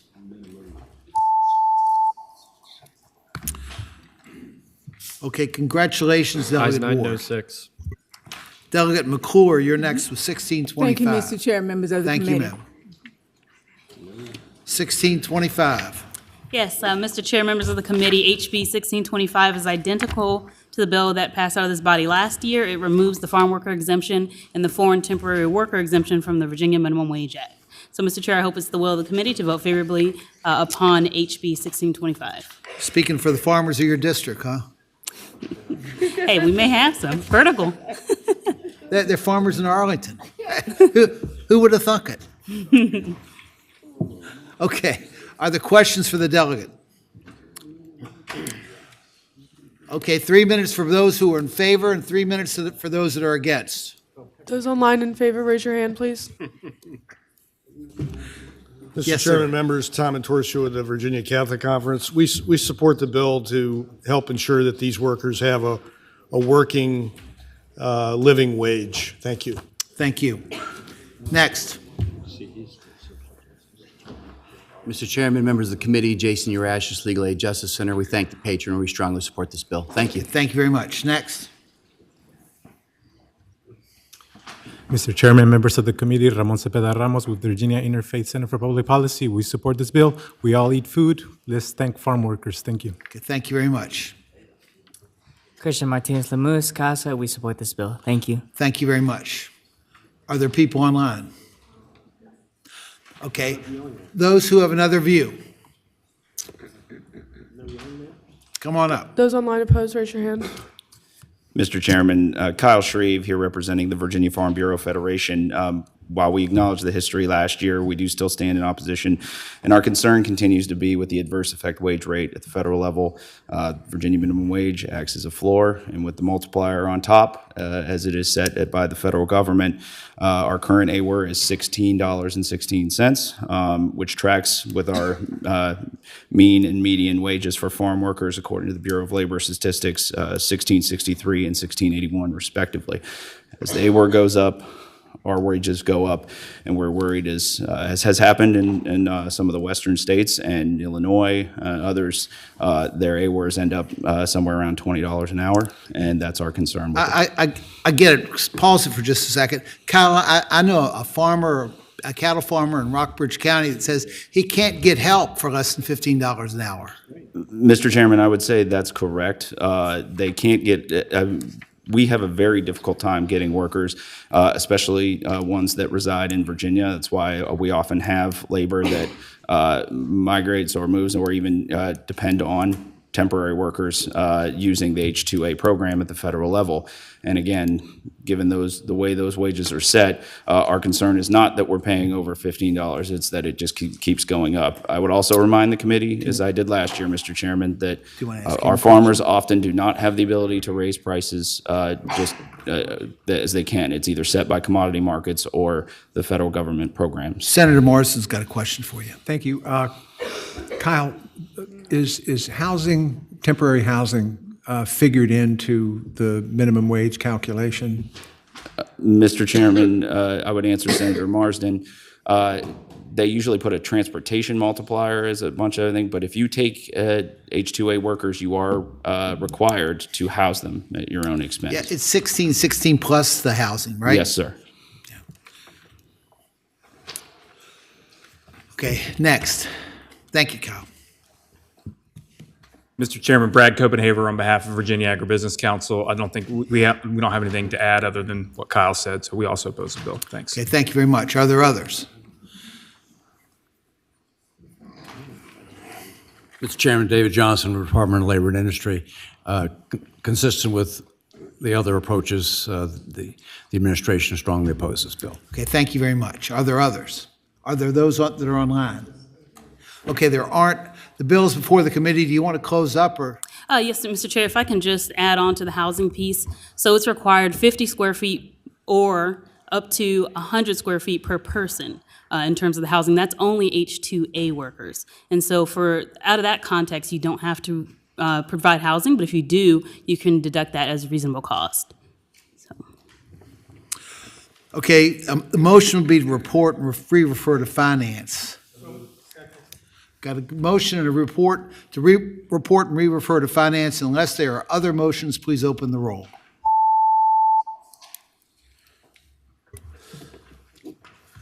Ayes 9, no 6. Okay, Delegate Martinez is next. Thank you, Mr. Chairman. Thank you. 1767. And this is also, the bills we have left all have to go to finance. 1767, is this a variation on Senator Evans on your bill?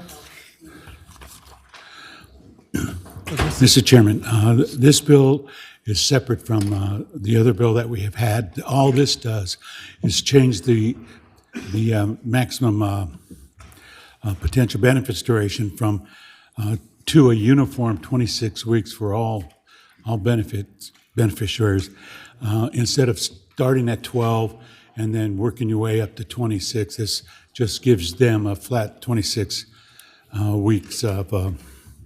That's the maximum duration of unemployment benefits. Right. Right. Okay. Does everybody understand that? Do you have questions? Are there, though this bill got out of the, I assume, on a pretty close vote in this House. Yes. Has to go to finance if it's reported. 3 minutes for people that are for, 3 minutes for people that are against. Those online in support, raise your hand. Okay.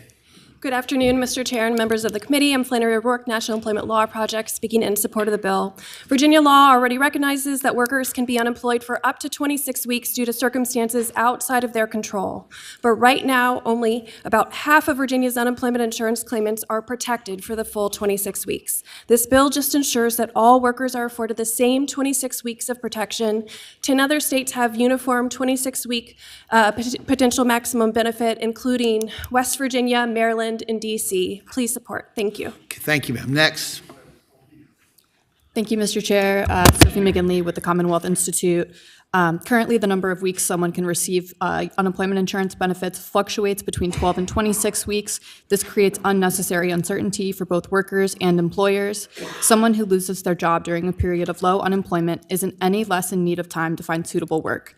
The reality of today's job market is that finding appropriate employment often takes months, regardless of the overall unemployment rate. Workers need time to search for the right job that matches their skills, complete multiple rounds of interviews, and potentially undergo training or certification. As Flannery mentioned, we should join the majority of surrounding states that provide a standard benefit duration, and I urge you to vote yes. Thank you.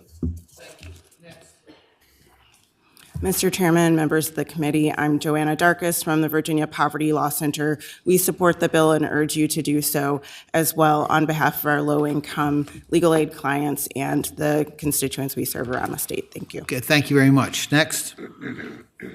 Mr. Chairman, members of the committee, I'm David Smith, the Director of SALT, Social Action Linking Together. For all the aforementioned reasons, we support this bill as well. And as the child of a mountaineer, I hope we can do as good as West Virginia. Thank you. Thank you. Okay. Is there anybody online? Okay. Are there people that have another view? Those online in opposition, raise your hand. Anybody want to speak against? Speak now or forever hold your peace. Okay. Bills before the committee. Do you want to wrap it up? The only thing I wanted to add to that, Mr. Chairman, was that I personally know what it's like to be unemployed. As a government contractor, you're only as good as the contract you're on, and I would rather look for work than have to worry about filling out paperwork just so I can get those benefits extended. Mr. Chairman? Senator Marsden. Does this bill have to go to finance? It has to go to finance if it's Okay, reported. thank you. Okay, the motion is to report and refer to finance. Or that's certainly one motion. Move to report and refer to finance. Second. Okay, unless there are other motions, please open the roll.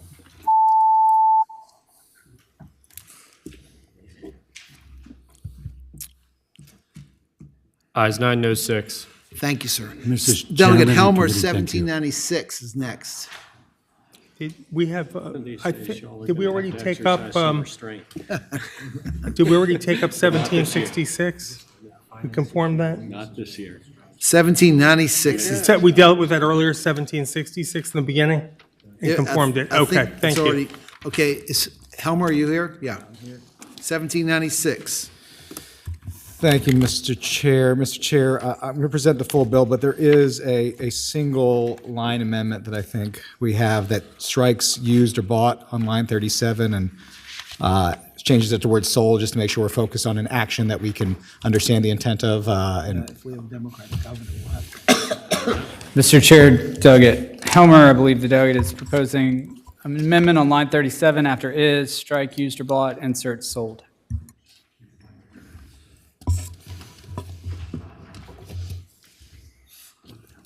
digital sold consumers asset.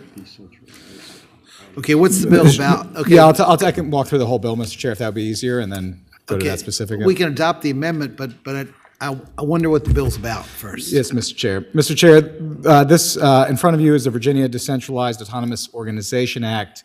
A decentralized autonomous organization, I'll just call it a DAO, just so I don't have to say all those words anymore, a DAO is an organization whose activities are facilitated by a blockchain. Blockchain is pretty easy, actually. It's just think of it as an Excel spreadsheet or a table that lists an owner of an asset with what the asset is. And when that changes, you now know who the new owner is of that asset. It's maintained on multiple servers and verified mathematically. DAOs exist for a variety of purposes. They include administration of decentralized platform, exchange or application, philanthropic causes and funds for project, social purposes for communities of specific interest, opportunities for pooled investments. They've existed for about a decade and are recognized in a number of states. The DAO bill in front of you is a subject of study by the SEC 2 years ago. We have taken recommendations coming out of that study, worked closely with the SEC and other stakeholders to establish a framework for DAOs in Virginia, which makes sure that we provide legal recognition of these entities, which currently are often not recognized and therefore not subject to the same protections in Virginia.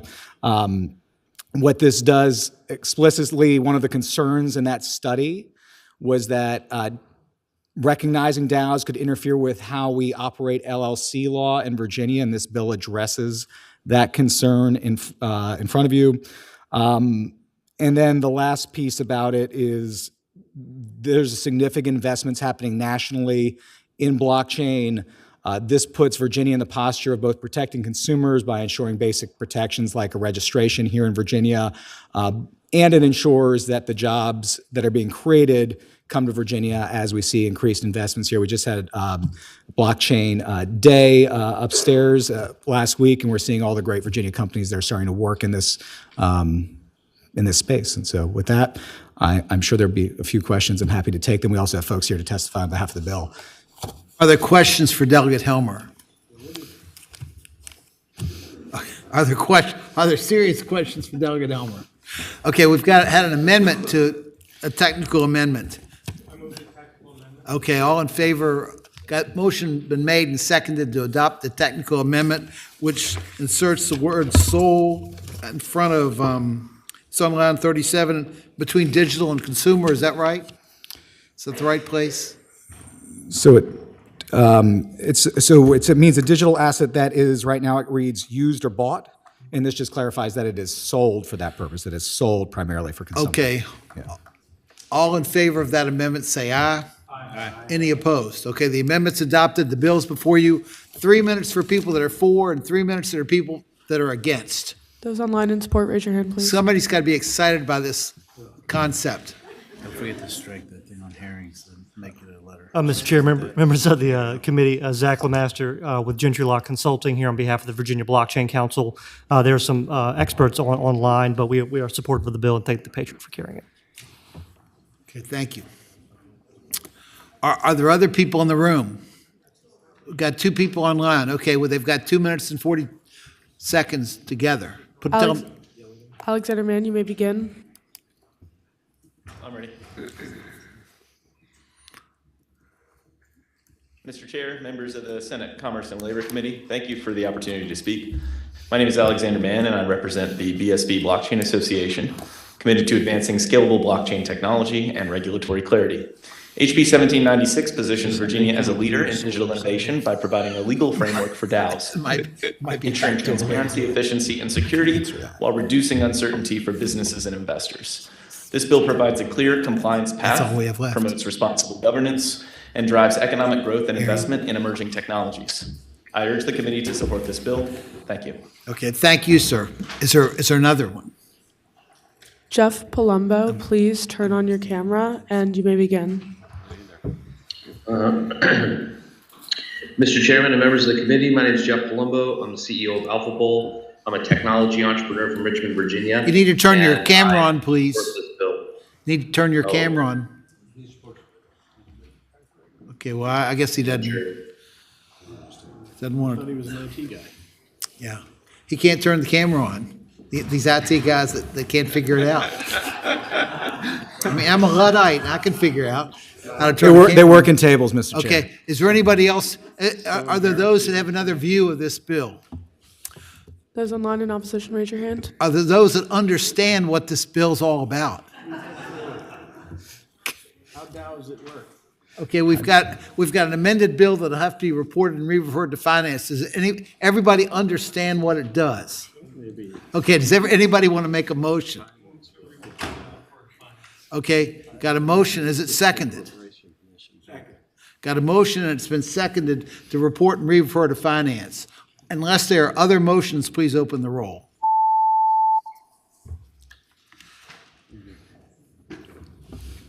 Ayes 11, noes 0, 4 abstentions. Okay. Thank you, Mr. Delegate Chair. Helmer. Okay, Delegate Herring, you've got the next bill and you've got a clause in there that's eaten up Senator Servell. It's gone now. But we're gonna have to take it off or he's gonna get mad. He had a line amendment that so we can. Yeah. Mr. Chair, if we can move that, that's fine. 2113. Yes, Mr. Chair, he wanted to take out the enactment clause. He wanted to take out the enactment clause and let us just do a letter to the sewer. Perfect, that's fine. Okay, do I have a motion to remove the enactment clause beginning on line 32 through line 38? Do I have that motion? It's been motioned and a second. All in favor of that amendment, say aye. Okay, tell us about the bill. Thank you, Mr. Chair. This bill establishes the Solar Interconnection Grant Fund and Program, which will award grants on a competitive basis to public bodies like localities and school boards to offset the costs with connecting new solar facilities to the existing power grid. Mr. Chair, the issue is that there have been schools that are either redoing their roofs and trying to go and put solar on, but when they try to interconnect to the grid, they were hit with a huge financial cost. And so this would be a non-reverting fund established. There is a sunset for it as well. And that's basically the bill. Okay. Are there questions for the delegate? Are there 3 minutes for those people that are in favor of this bill? Those online in favor, raise your hand. Yes, ma'am. Mr. Chairman, members of the committee, Kathy Bircher on behalf of Alexandria City Public Schools. The delegate perfectly explains the problem that Alexandria City Public Schools experienced while beginning a solar program at 2 schools, an unexpected cost for this interconnection fee of about $1.4 million. And so we believe this grant program is a really good way for us to continue to go towards our net zero policies while also being able to offset some of these unexpected costs. We're grateful to her and support the bill. Okay, thank you very much. Next. Mr. Chair, members of the committee, Chrissy Noonan on behalf of Dominion Energy, and we support the bill. Thank you very much. Mr. Chairman, members of the committee, Bob Shippey with Sierra Club, we support the bill. Thank you. Mr. Chairman, Kyle Shreve with Advanced Strategies on behalf of the Virginia Forestry Association, and we support the bill. Thank you. Mr. Chairman, committee members, Rachel Henley with Virginia Farm Bureau. We're appreciative of the patron, and we support this bill and appreciate the focus on previously disturbed areas. Thank you very much. Next. Mr. Chairman, members of the committee, Michael Malloy, Fairfax County Schools. We have very similar issues in Fairfax County with the interconnectivity fees, so we definitely support the bill. Thank you. Mr. Chairman, Brad Copenhaver on behalf of Virginia Agribusiness Council. We also support the bill. Thanks. Thank you very much. Are there those online? Okay. Is there anyone who has another view? Those online in opposition, please raise your hand. Okay, we've got I need a motion to report and refer to finance. Mr. Chairman. Okay, is there a second? Mr. Chairman. Senator McDougal, I apologize. So I just want to make sure, so this, the enactment clause. We've taken that off. It's totally gone. It's gone. Okay. Okay, the bill is amended. The motion is to report and refer it to finance. Unless there's another motion, please open that roll.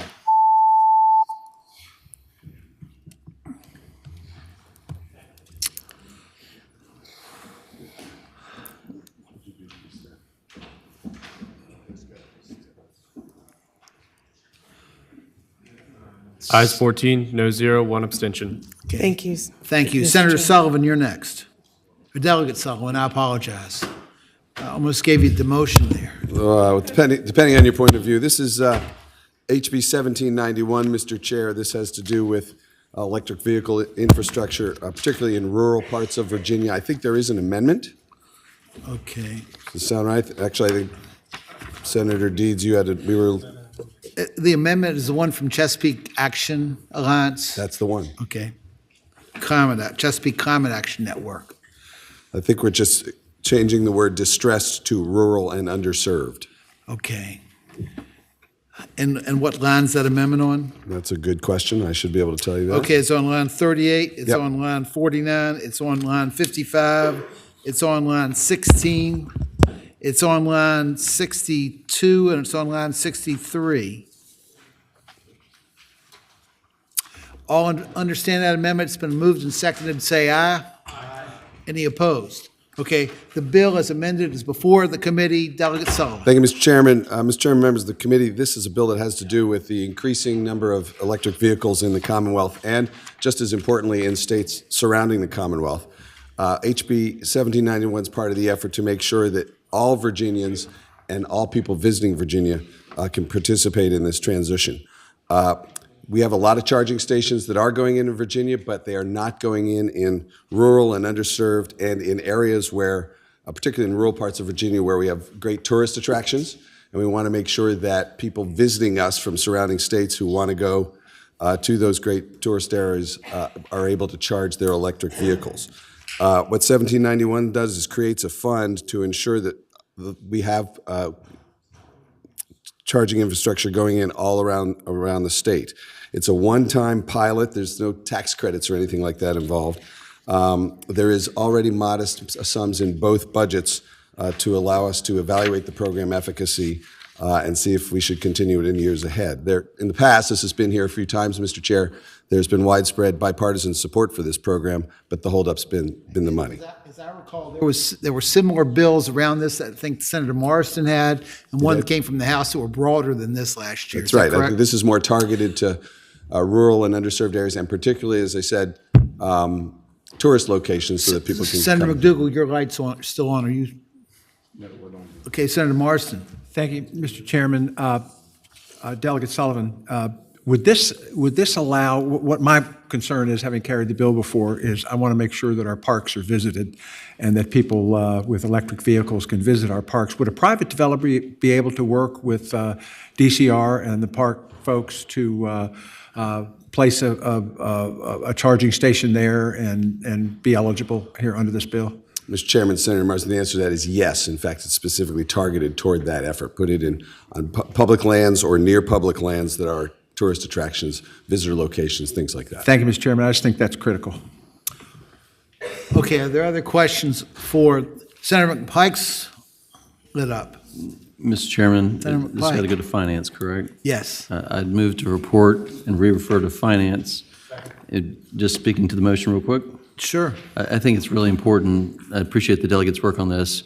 I think people don't realize if you're driving an EV, a lot of people will pull up an app to show what charging locations are available and make choices about where they visit if it shows it on the app and there's charging capacity available, and they plan routes and trips around how to get to their destination, or if they're going to plan separate stops. And there's some great assets all across Virginia I think would benefit from the dollars spent from those tourists and visitors. So I'd move to report. Okay, well, this is a bill that we've not heard before. Are there people that need to be heard on this? If not, and there aren't other motions, please open the roll. Motions to report and re-refer to finance.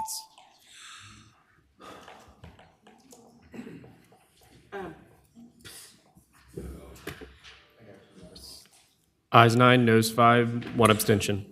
Okay, Delegate Lopez. Thank you, Mr. Chairman, members of the committee.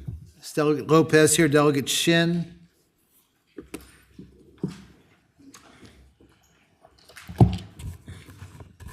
Good afternoon, Mr. Chairman and members. Good afternoon. You've got House Bill 2743 before you today, which is a bill that seeks to improve the safety standards, productivity, and wages of workers laboring on underground infrastructure projects. The 2743, it's similar to a bill we saw last year, isn't it? That's correct. Okay.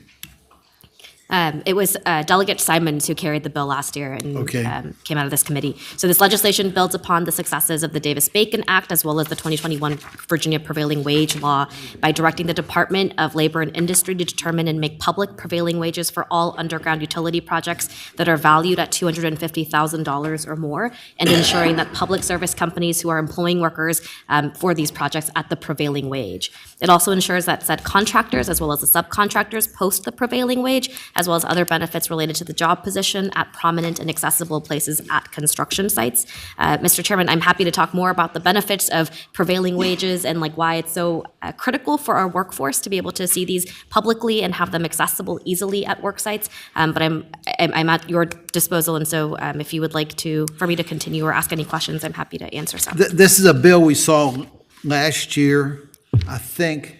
Do you all remember this bill? Does everybody remember this bill? Do you have questions for the delegate? Do you need to hear more from her? Or can we just go straight to the public? It'll have to go to finance if it leaves here. Okay, 3 minutes for people that are for the bill. Those online in support, raise your hand. 3 minutes for people that are against the bill. Those online in opposition, please raise your hand. Okay, we've got somebody. In the air if you just don't care. Good afternoon, Mr. Chairman. Morgan Whalen with Virginia Natural Gas. And I do really want to thank the delegate and the supporters for the bill, for the conversation. Respectfully, we do have some concerns with this bill, and it's really about the ability to implement the bill. And I want to point out a few items. First, it's line 41 to 43. This bill is drafted, requires the wages for highway and road construction that is the wrong craft for natural gas. If you think about, in some instances, the wage may be too low. In some instances, the wage may be too high. But in a lot of instances, the wage is likely too low. If you think about the number of certifications required for natural gas distribution and transmission.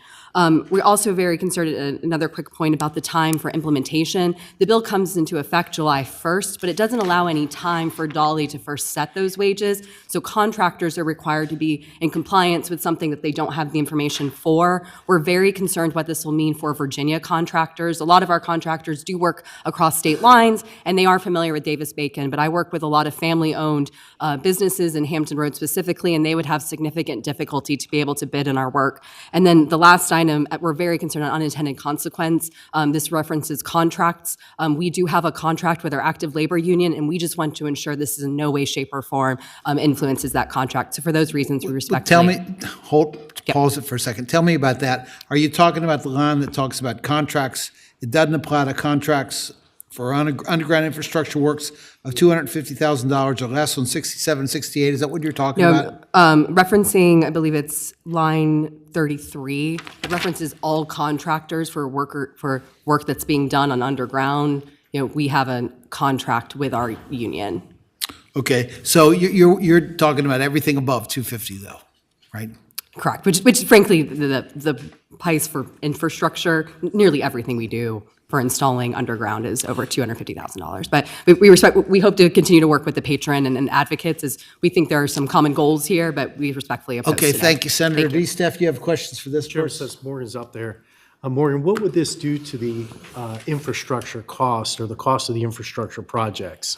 And so, Mr. Chair, Senator Steph, respectfully, not knowing the full, not knowing all the wages today, I don't want to say it will increase because frankly, our industry pays very well. So there's an opportunity that there will be no cost increases just for the high wages we already pay, but I could not speak to all the wages of our contractors to know if it would, but any cost increase would relate to an increase to our ratepayers. If I can rephrase the question, Morgan, if there were a cost increase on this, would that be passed on to the ratepayers?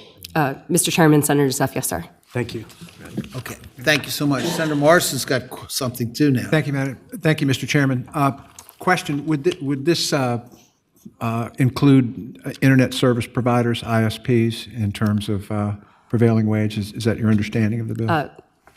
Mr. Chair, Senator Marsden, my understanding is they are not included in the bill. They're not included? Correct. Okay, thank you. Okay, next. Good afternoon, Angie Busick on behalf of Washington Gas, and for all the reasons that Morgan stated, we also oppose the bill. Okay, thank you very much. Next. Good afternoon, Mr. Chair. Heidi Cook here on behalf of Columbia Gas of Virginia.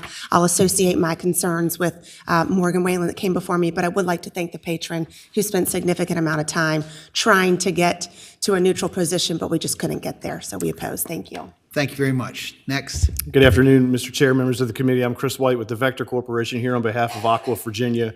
We also have concerns with the bill, all the previous reasons stated. Thank you. Okay, thank you very much. One person online. Tell them they've got Randy almost a minute. Dillard, turn on your camera and unmute your microphone, please. I'm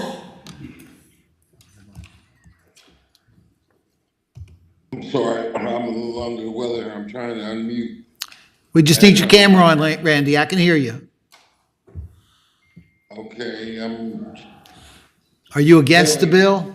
no, I'm supporting the bill. I'm under the weather, Senator, so I missed some of this.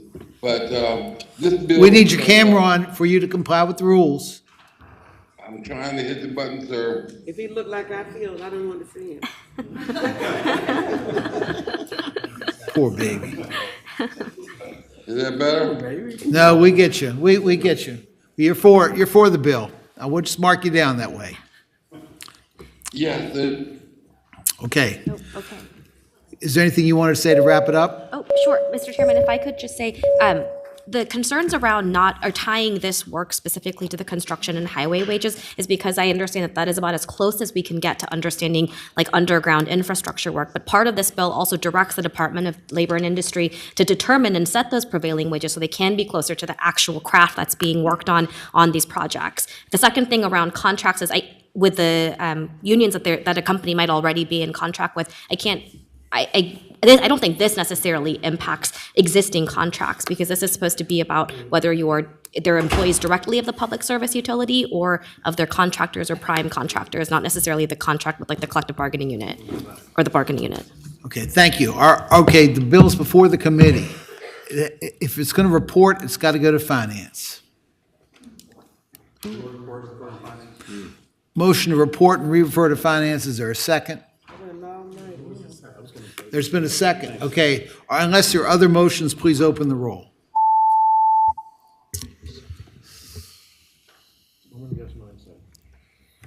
Ayes 9, noes 6. Okay, ayes 9, noes 6. Thank you, Okay, Mr. Chairman and members. Okay, we've just got 3 bills left, it looks like. No, we've got 4. Lopez is here. Called you a little bit ago, just about to accept a motion to. Chairman, are you holding? Yeah, that would have been good.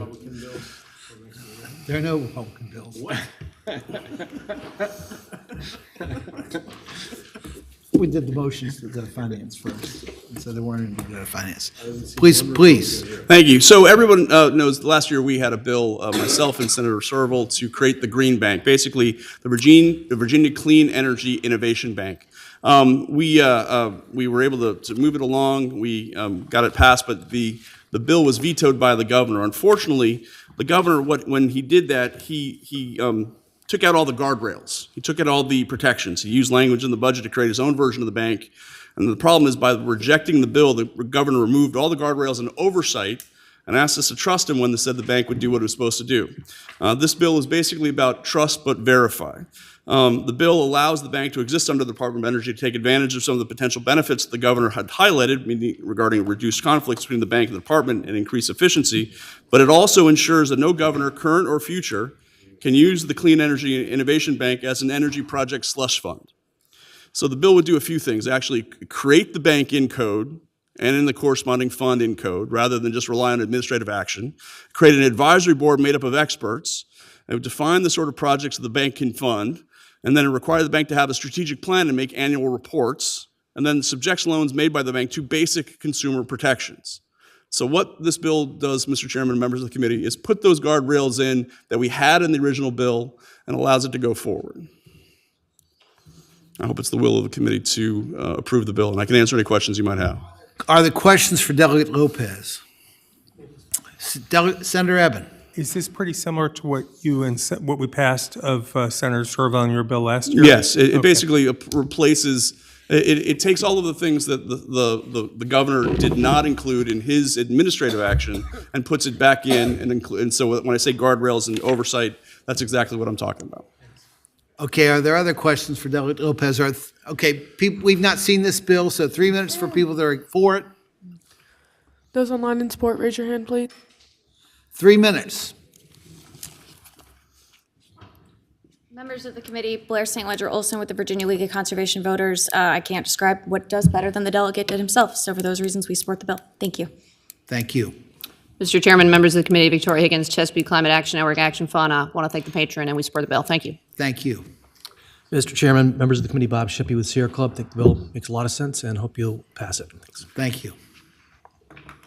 Mr. Chair, members of the committee, Lillian Anderson with Virginia Conservation Network. We also support the bill and thank the patron for bringing it forward. Okay, thank you. Are there people online? No. Okay, are there those that have another view? Those online in opposition, please raise your hand. Yes, ma'am. Mr. Chairman, members of the committee, Julianne Syper, Virginia Department of Energy. The U.S. Department of Energy recognizes the Virginia Clean Energy Innovation Bank within our department as a state energy financing institution, or SEFI. Within our department, we have subject matter experts in a wide range of fields, from geology to natural gas solar, minerals, project management, real estate development for energy projects, just to name a few. Virginia Energy staff work hard on behalf of the entire Commonwealth, utilizing both information and expertise available within the agency, but also cooperatively with other state agencies and entities, leveraging the best of the Commonwealth collectively. In fact, we've secured $836 million in federal funds, the majority in the last year, and we are in contract negotiations for an additional $92 million. All of that falls under our purview, our regular purview. Although the substitute language is an improvement from the introduced bill, we still have issues with this bill. We feel the language needs greater clarity to ensure efficiency and lack of conflicts, as well as the board membership allocations need to be refined. Thank you, Mr. Chairman. Are there others? Are there people online? Okay, the bill's before the committee. Delegate, is there anything you want to say to wrap it up? Or Yeah, just to say that there are hundreds of millions of dollars at the federal level that we were not taking advantage of for a couple of years, and now we are trying to take advantage of. But we have to be clear that this should not be a slush fund for any governor going forward. You have to have the guardrails. You have to have the experts. You have to have folks that we put forward and include in this process, not just the governor's process. Okay, the bill, if the motion is to report, it has to go to finance. Second. Okay, got a motion to report and re-refer to finance. Unless there's another motion, please open the roll.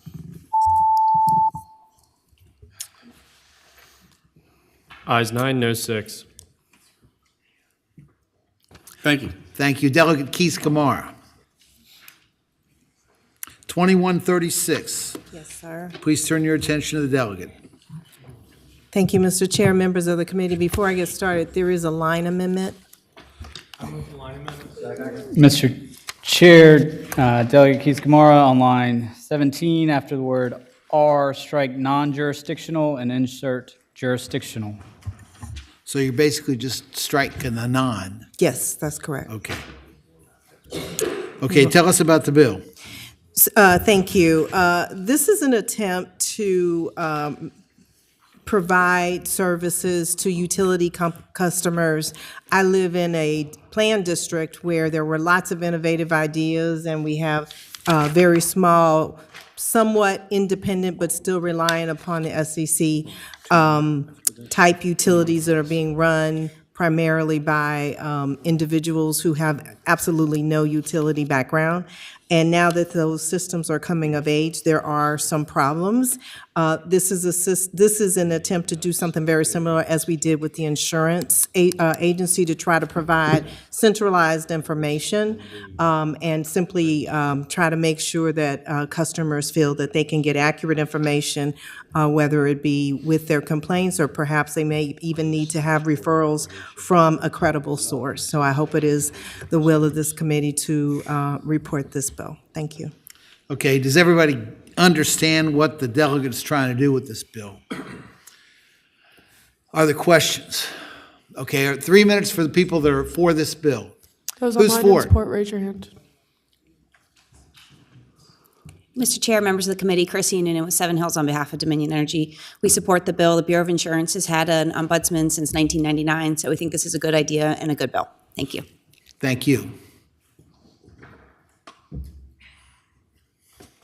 Mr. Chairman, members of the committee, Dana Wiggins with the Virginia Poverty Law Center. We also support the bill. We thank the delegate for bringing it. We field a lot of calls from people on our utility helpline, and it's overwhelming, the number of calls that we get. We can't actually field them all. There's a lot of suffering. There's a lot of people who are hard up in terms of their utility bills, and we need a place for them to be able to actually have a direct connection to the SEC or an appropriate entity. But knowing who to call is the hardest part. We are often just telling them, call the SEC or call your utility. Here's who to call at your utility directly. So an ombudsman would be a huge help to all those people who are really trying to figure out who to call, what to do when they're dealing with their utility issues. So thank you so much. Okay, thank you. Next. Mr. Chair, members of the committee, Laura Gonzalez with Clean Virginia. We support this bill. Thank you to the patron. Are there others? Is there anybody online? Those online in opposition.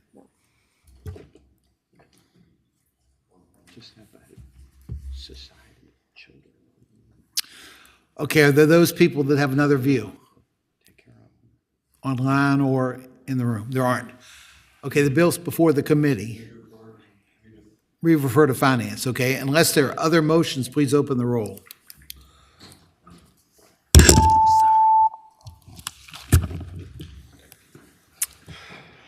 Ayes 9, noes 6. Thank you. Thank you. Okay, Delegate Fegans. And then Delegate Carlson. Mr. Chair, I'm sorry. Can we go back one? Would this also apply to customers of APCO and those who are struggling with APCO? Since it's statewide? I think it would apply I'm sorry, to Mr. Chairman, I just everybody. remember a whole lot of folks coming up complaining about APCO, and I saw a whole bunch of red, so I thank the delegate. Mr. Chairman. Mr. The Chairman. bill's gone, okay? But if we're going to take shots, why don't we all Well, let's not get take any more shots. It's going to finance. We can take our shots there.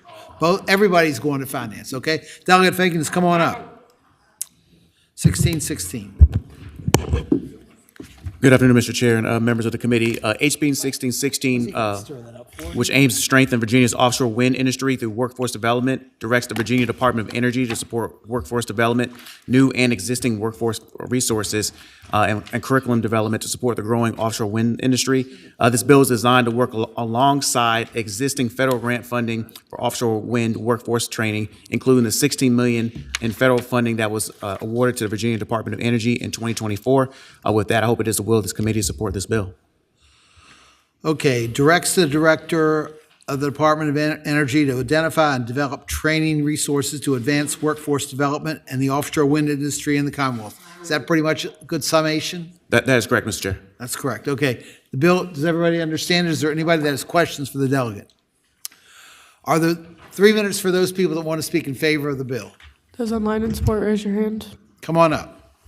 Thank you, Mr. Chair, members of the committee, Chrissy Noonan on behalf of Dominion Energy, with many thanks to the patron for working with us and addressing our concerns, especially in the House substitute. We think this bolsters the good work being done in the offshore wind space and the offshore wind industry here in Virginia, and we would ask that you support the bill. Thank you. Hold on, Chrissy, you got a question. Delegate Peake's got it. Senator Peake's got a question. Yes. How many employees will Dominion have, if you have any idea, once the wind farm is established out there? Mr. Chair, Senator Peake, I'm not sure about how many employees will actually be working sort of on the turbines once they're up and running. What I can say is that the bill addresses more than just the workers. Delegate Fagan's bill addresses more than just the workers who would actually service those turbines. It gets to the supply chain that makes Virginia and Hampton Roads a hub. So if you look at lines 11 and 12, there's language in here about ensuring that we have manufacturing trades, and there's also language in here about the Director of the Department of Energy assessing the availability of offshore wind developers, OEMs, supply chain firms, to ensure that we're not duplicating efforts, to ensure that the patron and the General Assembly is not duplicating efforts of industry efforts that have already taken place. Thank you. Mr. Chair, members of the committee, Blair St. Ledger Olson with the Virginia League of Conservation Voters. We thank the patron for bringing this bill forward. We're seeking to make sure that our offshore wind industry that is helping Virginia thrive is first and foremost trained and recertified here instead of being sent out of state every 2 years for their continued education. So for those reasons, we support the bill. Thank you. Thank you. Thank you. Next. Mr. Chair, members of the committee, my name is Patrick Brigham. I'm with IBEW Local 666. Our electricians support this bill. Thank you. Thank you. Next. Good evening, Mr. Chairman, committee members, Lou Spencer, Virginia Building Trades. We support the bill. And just please remember, our apprenticeship training programs are self-funded. This supplements that effort, but there won't be any gaps with this measure. Thank you. Okay, thank you, sir. Are there others? Is there anybody online that wants to speak in favor of this bill? Are there those people that are opposed? Are there those people that want to start partisan fights over this bill? Okay. It's got to go to finance. Report and re-refer to finance. Been moved and seconded. Unless there are other motions, please open the roll.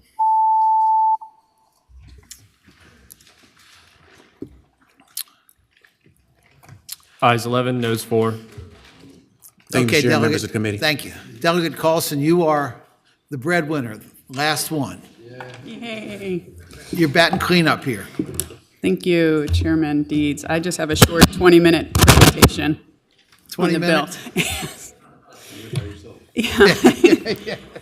So the purpose of this bill What's is... what's the number of the bill? The bill is House Bill 2426. 2426. Turn your attention to the delegate, please. Thank you, Chairman Deeds. So the purpose of this bill is to clarify that for small renewable energy projects that can currently be permitted by rule, that also includes their various interconnection facilities. What's happening right now is our body has established this permit by rule that these projects can go through. It's a rigorous process, and it was meant to increase efficiency for those who are seeking to have these projects developed by only having to do this type of permitting. And what they have found is that because interconnection facilities is not adequately defined in that, they are still having to do both permitting processes. They're having to get a permit by rule, and then they're also still having to go to the SCC and get a CPCN, which is costly and time-consuming. And so we're trying to streamline it and making sure that these small projects can just go through the permit by rule. It does ask for an MOU of understanding, a memorandum of understanding between the SCC and DEQ so they can figure out how they're going to do this moving forward. And happy to talk about it more and take questions if necessary. Okay, are there questions for the delegate? I've got questions for the State Corporation Commission. How does, and I'm sorry, Senator Steff's got a question first. Nope, I have a question for State Corporation Commission too. I just wonder what the interaction of this bill is with your rulemaking procedure and the other things we've passed. Mr. Chair, so I guess what rulemaking are you Well, there's some rulemaking with respect to your interconnection policies, I guess. Yeah. And I'm just trying to figure out if this affects that at all.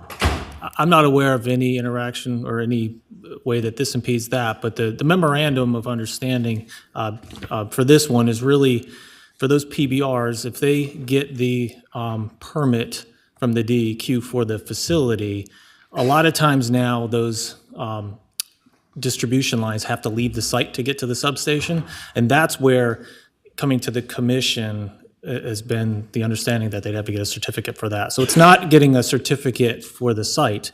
That's done through PBR. It's when you leave that site. Currently, right now, they would come to the commission for a certificate for that piece. I don't know if that fully answers your question or not. Well, that's a start. Senator Steff's got some Chairman, questions. thank you. While we still have the SCC up here, how many electrical engineers do you have on staff? Well, including myself, I think 3 or 4, plus we have other engineers. We've got environmental, mechanical. Senator D. Steff. Mr. Chairman, follow up. How long does it take to do a review? Roughly 6 to 9 months? Mr. Chair, Senator D. Steff, so the process at the commission is we go through a court proceeding, right? So the proceeding in general is a 9-month kind of window as these things get scheduled. Hey, Mr. Chair, if I may. Senator D. Steff. If I can get DEQ up for a minute, I'm going to have a couple of questions for them, and then I'll wrap up my questions, Mr. Chair. Okay, Mike, you've been summoned. While Mike's on the way up, Mike, how many electrical engineers do you have on staff? It's Mike Rolban, Director of DEQ. We have 0. Mr. We have Chair, lots of civil and environmental. Senator D. engineers. Steff. Mike, how many has DEQ ever employed? To my knowledge, 0. And Mr. Chair, under the Senator D. Steff. Under the permit by rule, how long do you have to review an application before it becomes law? Our schedule is 110 days. We have been averaging 55 days for the last 12 months. Okay, so say that one more time. Our schedule is 110 days on our website. Our actual time, which we track, our average for the last 12 months is 55 days. All right, Mr. Chair. Senator D. Steff. So the question I have is either for the SCC, the patron, or for Mike Rolban, is so if DEQ, the way this is structured, DEQ, from the time they get it, they have basically 90 days before it becomes permit by rule, right? Before you have that permit. If SCC is going to take 9 months to do it, then wouldn't SCC have to shorten that time frame down to, 30, 60 days, so you've got time to act on this? And we'd love 30, 60 would be doable, it would just slow things down. And Mike and I have talked about this a little bit, and it's my understanding from Mike, he'll correct me, if the solar companies use the power companies to build the facility, they wouldn't need to go through this process. They're trying to save a little money and do it this other way, which then takes longer, correct? Yeah. Mr. Chair. Senator Denise Staff. I'll talk to the bill when it's time, but I just wanted to clarify that, because when I was reading this, I couldn't quite make the math work on the time. The memorandum of understanding complicates things a little bit. Yeah, and we have difficulties with that. Our position is to oppose it. And you'll get a chance to talk about all that. Okay. You will. Senator Evans got questions. SEC representative voice up there. So this doesn't dramatically change or alter the permitting process for renewable energy products. It just takes out a redundancy, or am I misreading it? Takes out the redundancy. Well, does it relieve the renewable energy developers of the, they still have to, I was told that this would clarify the permit by rule covers the entire project, including the interconnection facilities, not just the generation components. Is that correct? Right, Mr. Chair, Senator Evan. So what it would do is just take that component where they left the site with distribution lines and had to have come to the commission to roll that into the permit by rule process. Through this memorandum of understanding, in essence, have the commission take a look at that component on behalf of the DEQ. I believe that was the intent. Okay, thank you. Sure. Mr. Chairman. Senator McDougal. So that confused me. So I don't want to, intent doesn't do anything for me. What's going to happen with this process now? If you do this, are y'all still going to review that interconnection activity if it goes off the site? How long is it going to take you to do that? And if you have to have this memorandum of understanding with DEQ, are you going to be able to do it in that 110-day or less time frame? So, Mr. Chair, Senator McDougal, I think part of the details that would have to get ironed out is what that memorandum fully entails. And, I don't have a crystal ball, but I would anticipate that it would be more of the staff of the commission doing some sort of analysis for the DEQ, and we would leave it to them to tell us what they would need that to look like, format, what information they want in there.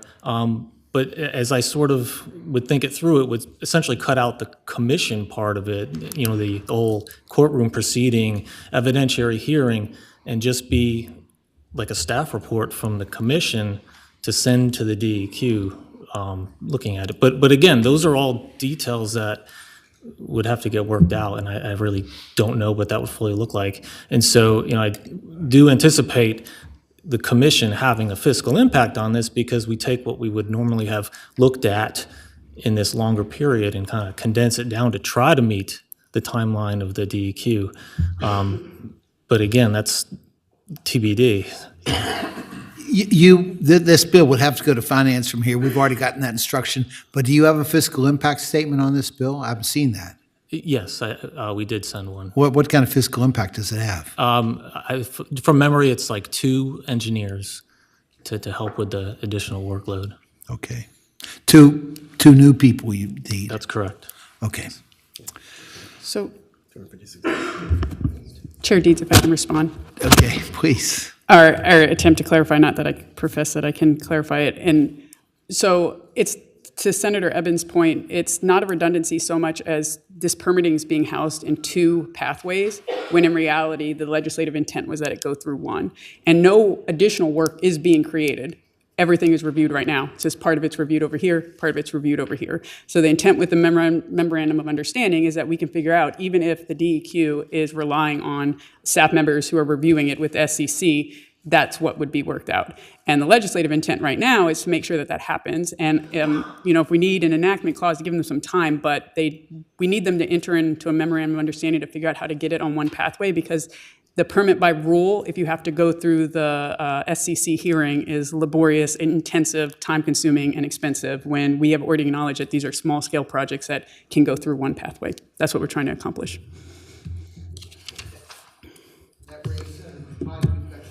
Right on.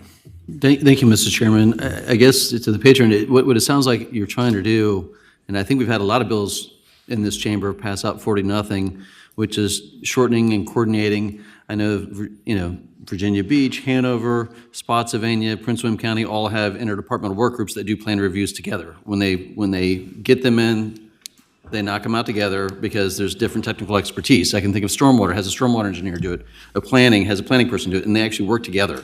And that's what my understanding is that your MOU is trying to achieve and actually help the state be more useful in its resources. And I know everyone does a great job. It's just helping to coordinate the process so it is streamlining, like the patron said. So is that correct? Chair Deeds, I would reply to the senator that that's correct. That's good. Okay, Senator McDougal's got something. Thank you, Mr. Chairman. Mr. Chairman, I like the idea of us trying to streamline things and make it less cumbersome on people. What my question is, and still not quite clear after y'all talked, was you have DEQ that's doing an environmental review, and you have the State Corporation Commission, which is doing a technical review and how it's going to the grid. They're two totally different concepts of what they're looking at. Is the SCC going to be able to do it in the time frame that DEQ now has? Because right now, you're taking 3 times as long. So I guess my question is it possible? Does the 2 people make it possible? How does that become possible? Can I also Delegate respond? Carlson? And then they can also respond as well, too. I just want to mention that we did have conversations where we talked about the timing, and one thing that was anticipated is that if companies knew, or developers knew, that they would just have to go through permit by rule, we can put and develop in the application for permit by rule that they need to provide all the information that eventually is then assessed by the SCC. So they would spend more time up front before they put their application in, so that when they have it, all that information is gathered in there. Right now, they're doing one process and then moving on to the next. So there were efficiencies that could be gained just by knowing that this is all going to happen in one place, because they would just do the work up front. The permit by rule is not easy. It's already a long process. It takes a lot of work and effort, and this would just be included in that when they're gathering information. So hopefully that would help and then be resolved as well as we develop the MOU. Okay. Do you want to? Yeah, Mr. Chair, Senator McDougal, again, I don't think we really have a full grasp of what this MOU will look like and what we're being asked to do in that time period, unfortunately. And I just want to reiterate, staff of the commission, we take no position on the bill. We're just trying to be helpful. And if asked to do this, we'll do it to the best of our ability. But I agree with your concern that this is, we have to sort of identify, what we can do in that time period, and that's why we have identified additional staff, just so that we can have them focus solely on these cases as they come in, because it is a short timeline that we're not used to working in. So. I would suggest, whether we do it here or do it in finance, that we might want to delay this a little bit to make sure we have the memorandum, got that figured out, because we might not be able to get it all done by July 1 of this year. We might want to. Mr. Chairman, I like the concept of what you're trying to do. I'm concerned that we're taking 2 disparate activities and putting them in one place. If it was a separate rule through the SEC, so you submit it there and roll through, that would probably make a little more sense to me. But I do think, I don't know, we are, which is fine for us to do, but we're taking a process that is, we go through a quasi-judicial process with the Corporation Commission. We're saying we're not doing that anymore for these types of projects. For a which is small fine, project. which is fine. So, but then I have a little concern about moving that over to DEQ. I'd rather it stay at SEC, and they do it by rule at SEC. But I don't know that they're going to get this up and running by July 1st. Well, then I would entertain a motion to put it off for at least 6 months, to January 1 of 2026. Okay, got a motion and a second to change the effective date of this to July 1 of 2026. All in favor, say aye. Opposed? Okay. Mr. Chair, Senator DeSteph. My concern still is SCC has electrical engineers. DEQ does not. So DEQ is going to have to hire electrical engineers, train them, walk them through a process, and try to figure out how to do this in a time frame that. I get all that. The bill still has to go to Senate Finance, and I think that's where we're going to have to address the real financial cost of this. It's going to have a cost to both agencies. Understand that. Okay, we've not heard this bill before. 3 minutes for people that are for it.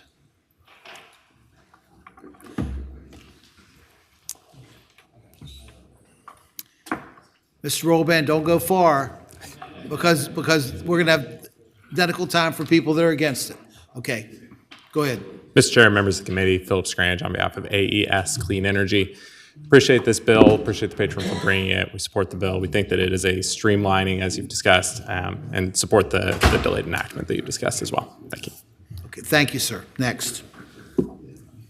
Thank you, Mr. Chairman. Chris McDonald with Williams Mullen on behalf of RWE Clean Energy. We support the bill for the reasons previously expressed by Mr. Scranage, and we appreciate the patron's work. Thank you. Okay, thank you.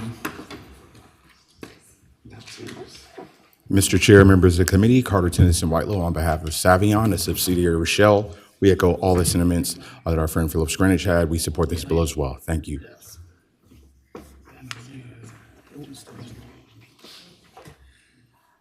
Okay, are there others? Are there people online? Okay, people that are opposed have the same 3 minutes. Mr. Rolban, do you want to speak now? He didn't stand up. Come on, Katrina, you got to be fair. Well, I was trying to just respond to one thing, in that, we could work at MOA, and giving us more time would make sense. We need some financial resources as well, both groups, to make this work. Okay, so that's why we're opposed to it. With no financial resources, we can't make it happen. The other thing is, just to correct the record, you don't need a CMPC if you use the power company to build that interconnection, that power line, or the substation. So it's only a problem for some people that are trying to reduce cost a little bit, trying to avoid the SEC process. The other thing I should mention is that there is no double review. We don't review the electrical engineering part. We do the environmental part. So when everyone says there's a double review, we're trying to reduce this complication, it's not the case. I do agree with some of the statements that it would be nice to save, to coordinate it maybe better and have a one-stop shop, but we need to work out this MOU as how we're going to do that. Otherwise, we're unfunded and we don't have the resources. Okay. Mr. Chairman, Senator McDougal. I think he was trying to say something in a movie I once heard, show me the money. Show me the money. I got that. Do you have a budget amendment in the House? Is there something in the House budget on this? I do not believe so, Chairman Deeds. Okay. Tom says we only amended the July 1 in one place. We probably need to amend it. Mr. Chair, I was just saying that delayed enactment would delay the provisions that are in code, but the MOU requirement would still be July 1, giving them 6 months to figure out that portion. Okay, well, why don't we can we amend that to January 1 as well? That's line 29, is that what you're talking about, Mr. Chair? Either way, Mr. Chairman. I won't vote for this. I think Just the delay the thing till January 1. The whole thing, not just. Delay the whole thing. We're gonna have to. For this to really go, we're gonna have to figure out how to pay for it. That and if the House didn't fund it, that's problematic. Chair Deeds, if I can respond, I think that's because there is not necessarily full agreement on it costing money, because to the DEQ's point, there's not actually double work being done. There's a double process that's occurring, and developers are bearing the brunt of that. And actually, all of this permitting is paid for by fees. So it's all supposed to be self-sufficient, self-contained. You pay the fee that covers the cost of you getting permitted. And they're bearing the cost of having to go through 2 permitting processes. The work, there's only one set of work being done. Part of it's being reviewed over here, and a little part's being reviewed over here. So we're trying to get it all into one streamline. So you're basically saying they're already having to go through a DEQ process or having to go through an SEC process. You're just trying to streamline for the small guys. Yeah, so for the work that's being done, like the engineers, the two engineers that exist in SCC right now to do this review are now presumably not going to be burdened with the work of the review, and they would start doing it through an MOU with the DEQ. There's not new work being created. It's a streamlining of the process. So I don't think there was a consensus that there was necessarily money that needed to be appropriated with it. And when it passed the House, which was a 91-8 vote, I think there was just an acknowledgement that no new work being created, it just should all go through one stream. Okay, it was a 91-8 vote in the House. Well, we want to make the one more amendment. That was my original motion. Okay. There's no other amendment. Okay, we've had a motion to report and re-refer. It's been seconded. Unless there are other motions, please open the roll.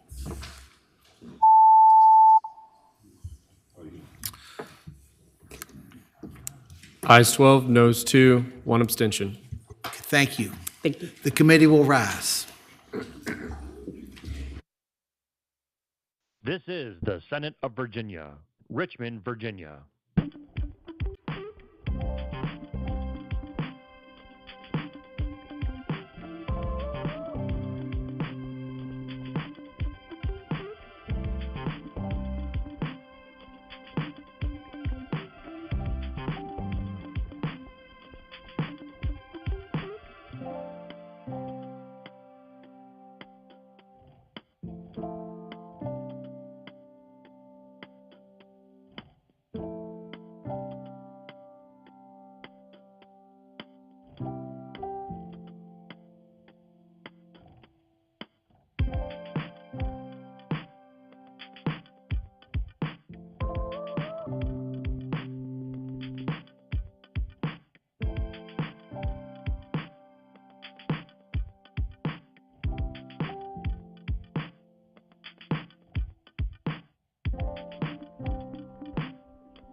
Senate Committee Room, A305.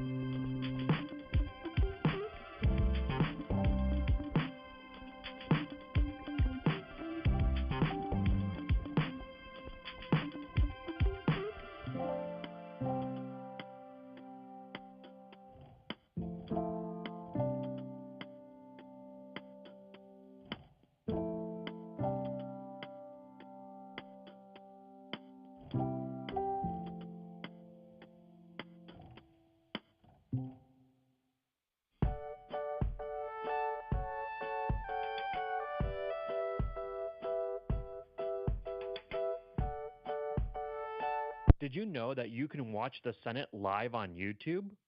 Visit the channel by browsing to youtube.com/@Senate of Virginia. That's youtube.com/@Senate of Virginia.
Senate Committee Room, A305.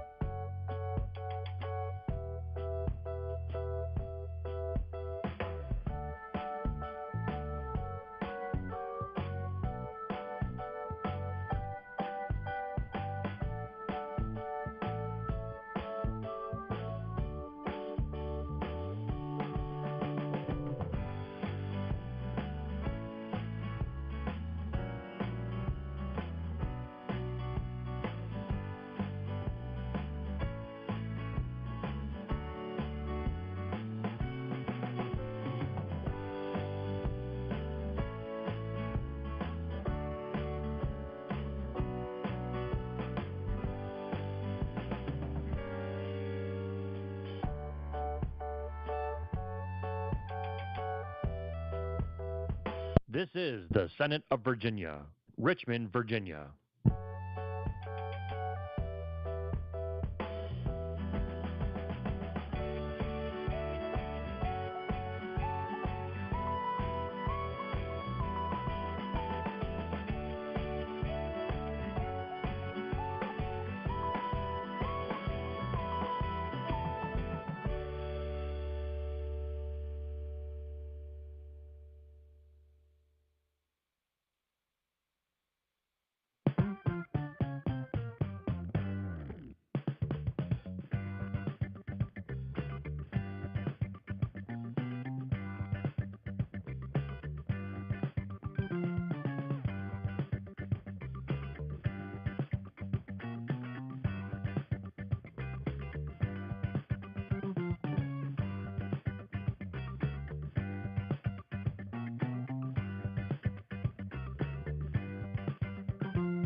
This is the Senate of Virginia, Richmond, Virginia.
Senate Committee Room, A305.